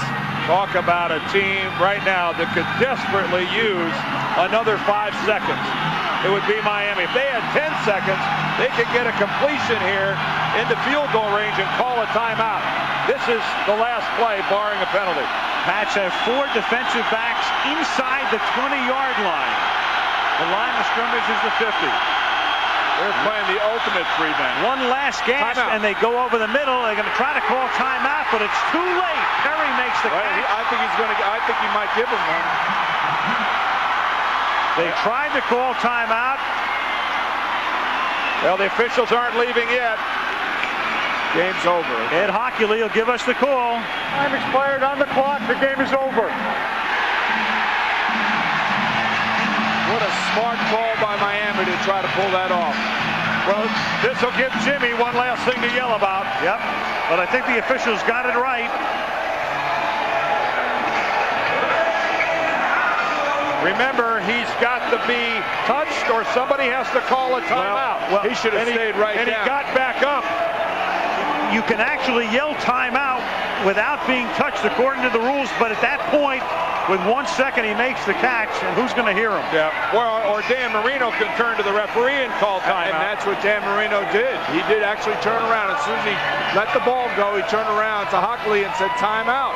Well, they're happy in Foxborough. They are happy in Buffalo. They are happy in New York as well. There's a 3-way tie in the AFC East, and the Pats are back in the chase, 1 game behind. A beauty from New England. Back to Rapid after this. Go go down as one of the most emotional games in the history of the New England Patriots. Drew, talk about that last drive. Well, it was, that's a situation that I've always loved. Having those situations and having a chance to win in the last 2 minutes is the funnest thing you can do as a quarterback. And it's been a while since we've done that and won the game. And so that was really a great feeling to be able to do that. It looked like something was wrong with your hand. Yeah, I banged my finger on somebody's pads on one of the throws, and really couldn't feel my index finger very well. And so I was having trouble holding on to the ball. I was trying to make a decision whether I was helping the team or hurting the team by staying in there because I just couldn't feel it very well. But with the timeout, started to get a little feeling back and was able to make some throws. It looked like it was good that you stayed in. Can you just talk about what this means to the Patriots in this week? Well, it's a very emotional win for us, with all the controversy about us moving and with the losses we've had. It's really a situation where we really needed a win so desperately, and we were able to do it. And so hopefully this will give us some momentum and we can start doing something here late in the season. There's life for the Patriots. Thanks, Drew. Congratulations. Back to you, Al. You're right, Leslie. A glorious win, a bizarre week. Bruce Springsteen, the strains of glory days echoing through Foxborough Stadium on a wild night as the Pats stay alive, and the Dolphins are now in a three-way tie for first in the AFC East. A reminder, after the game, stay tuned to ABC for your late local news or other local programming, or go over to ESPN for a post-game show.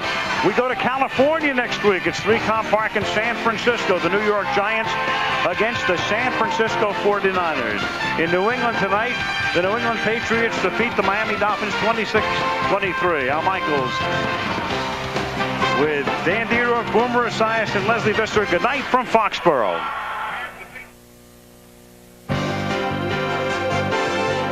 ABC Sports thanks you for watching this presentation of the National Football League.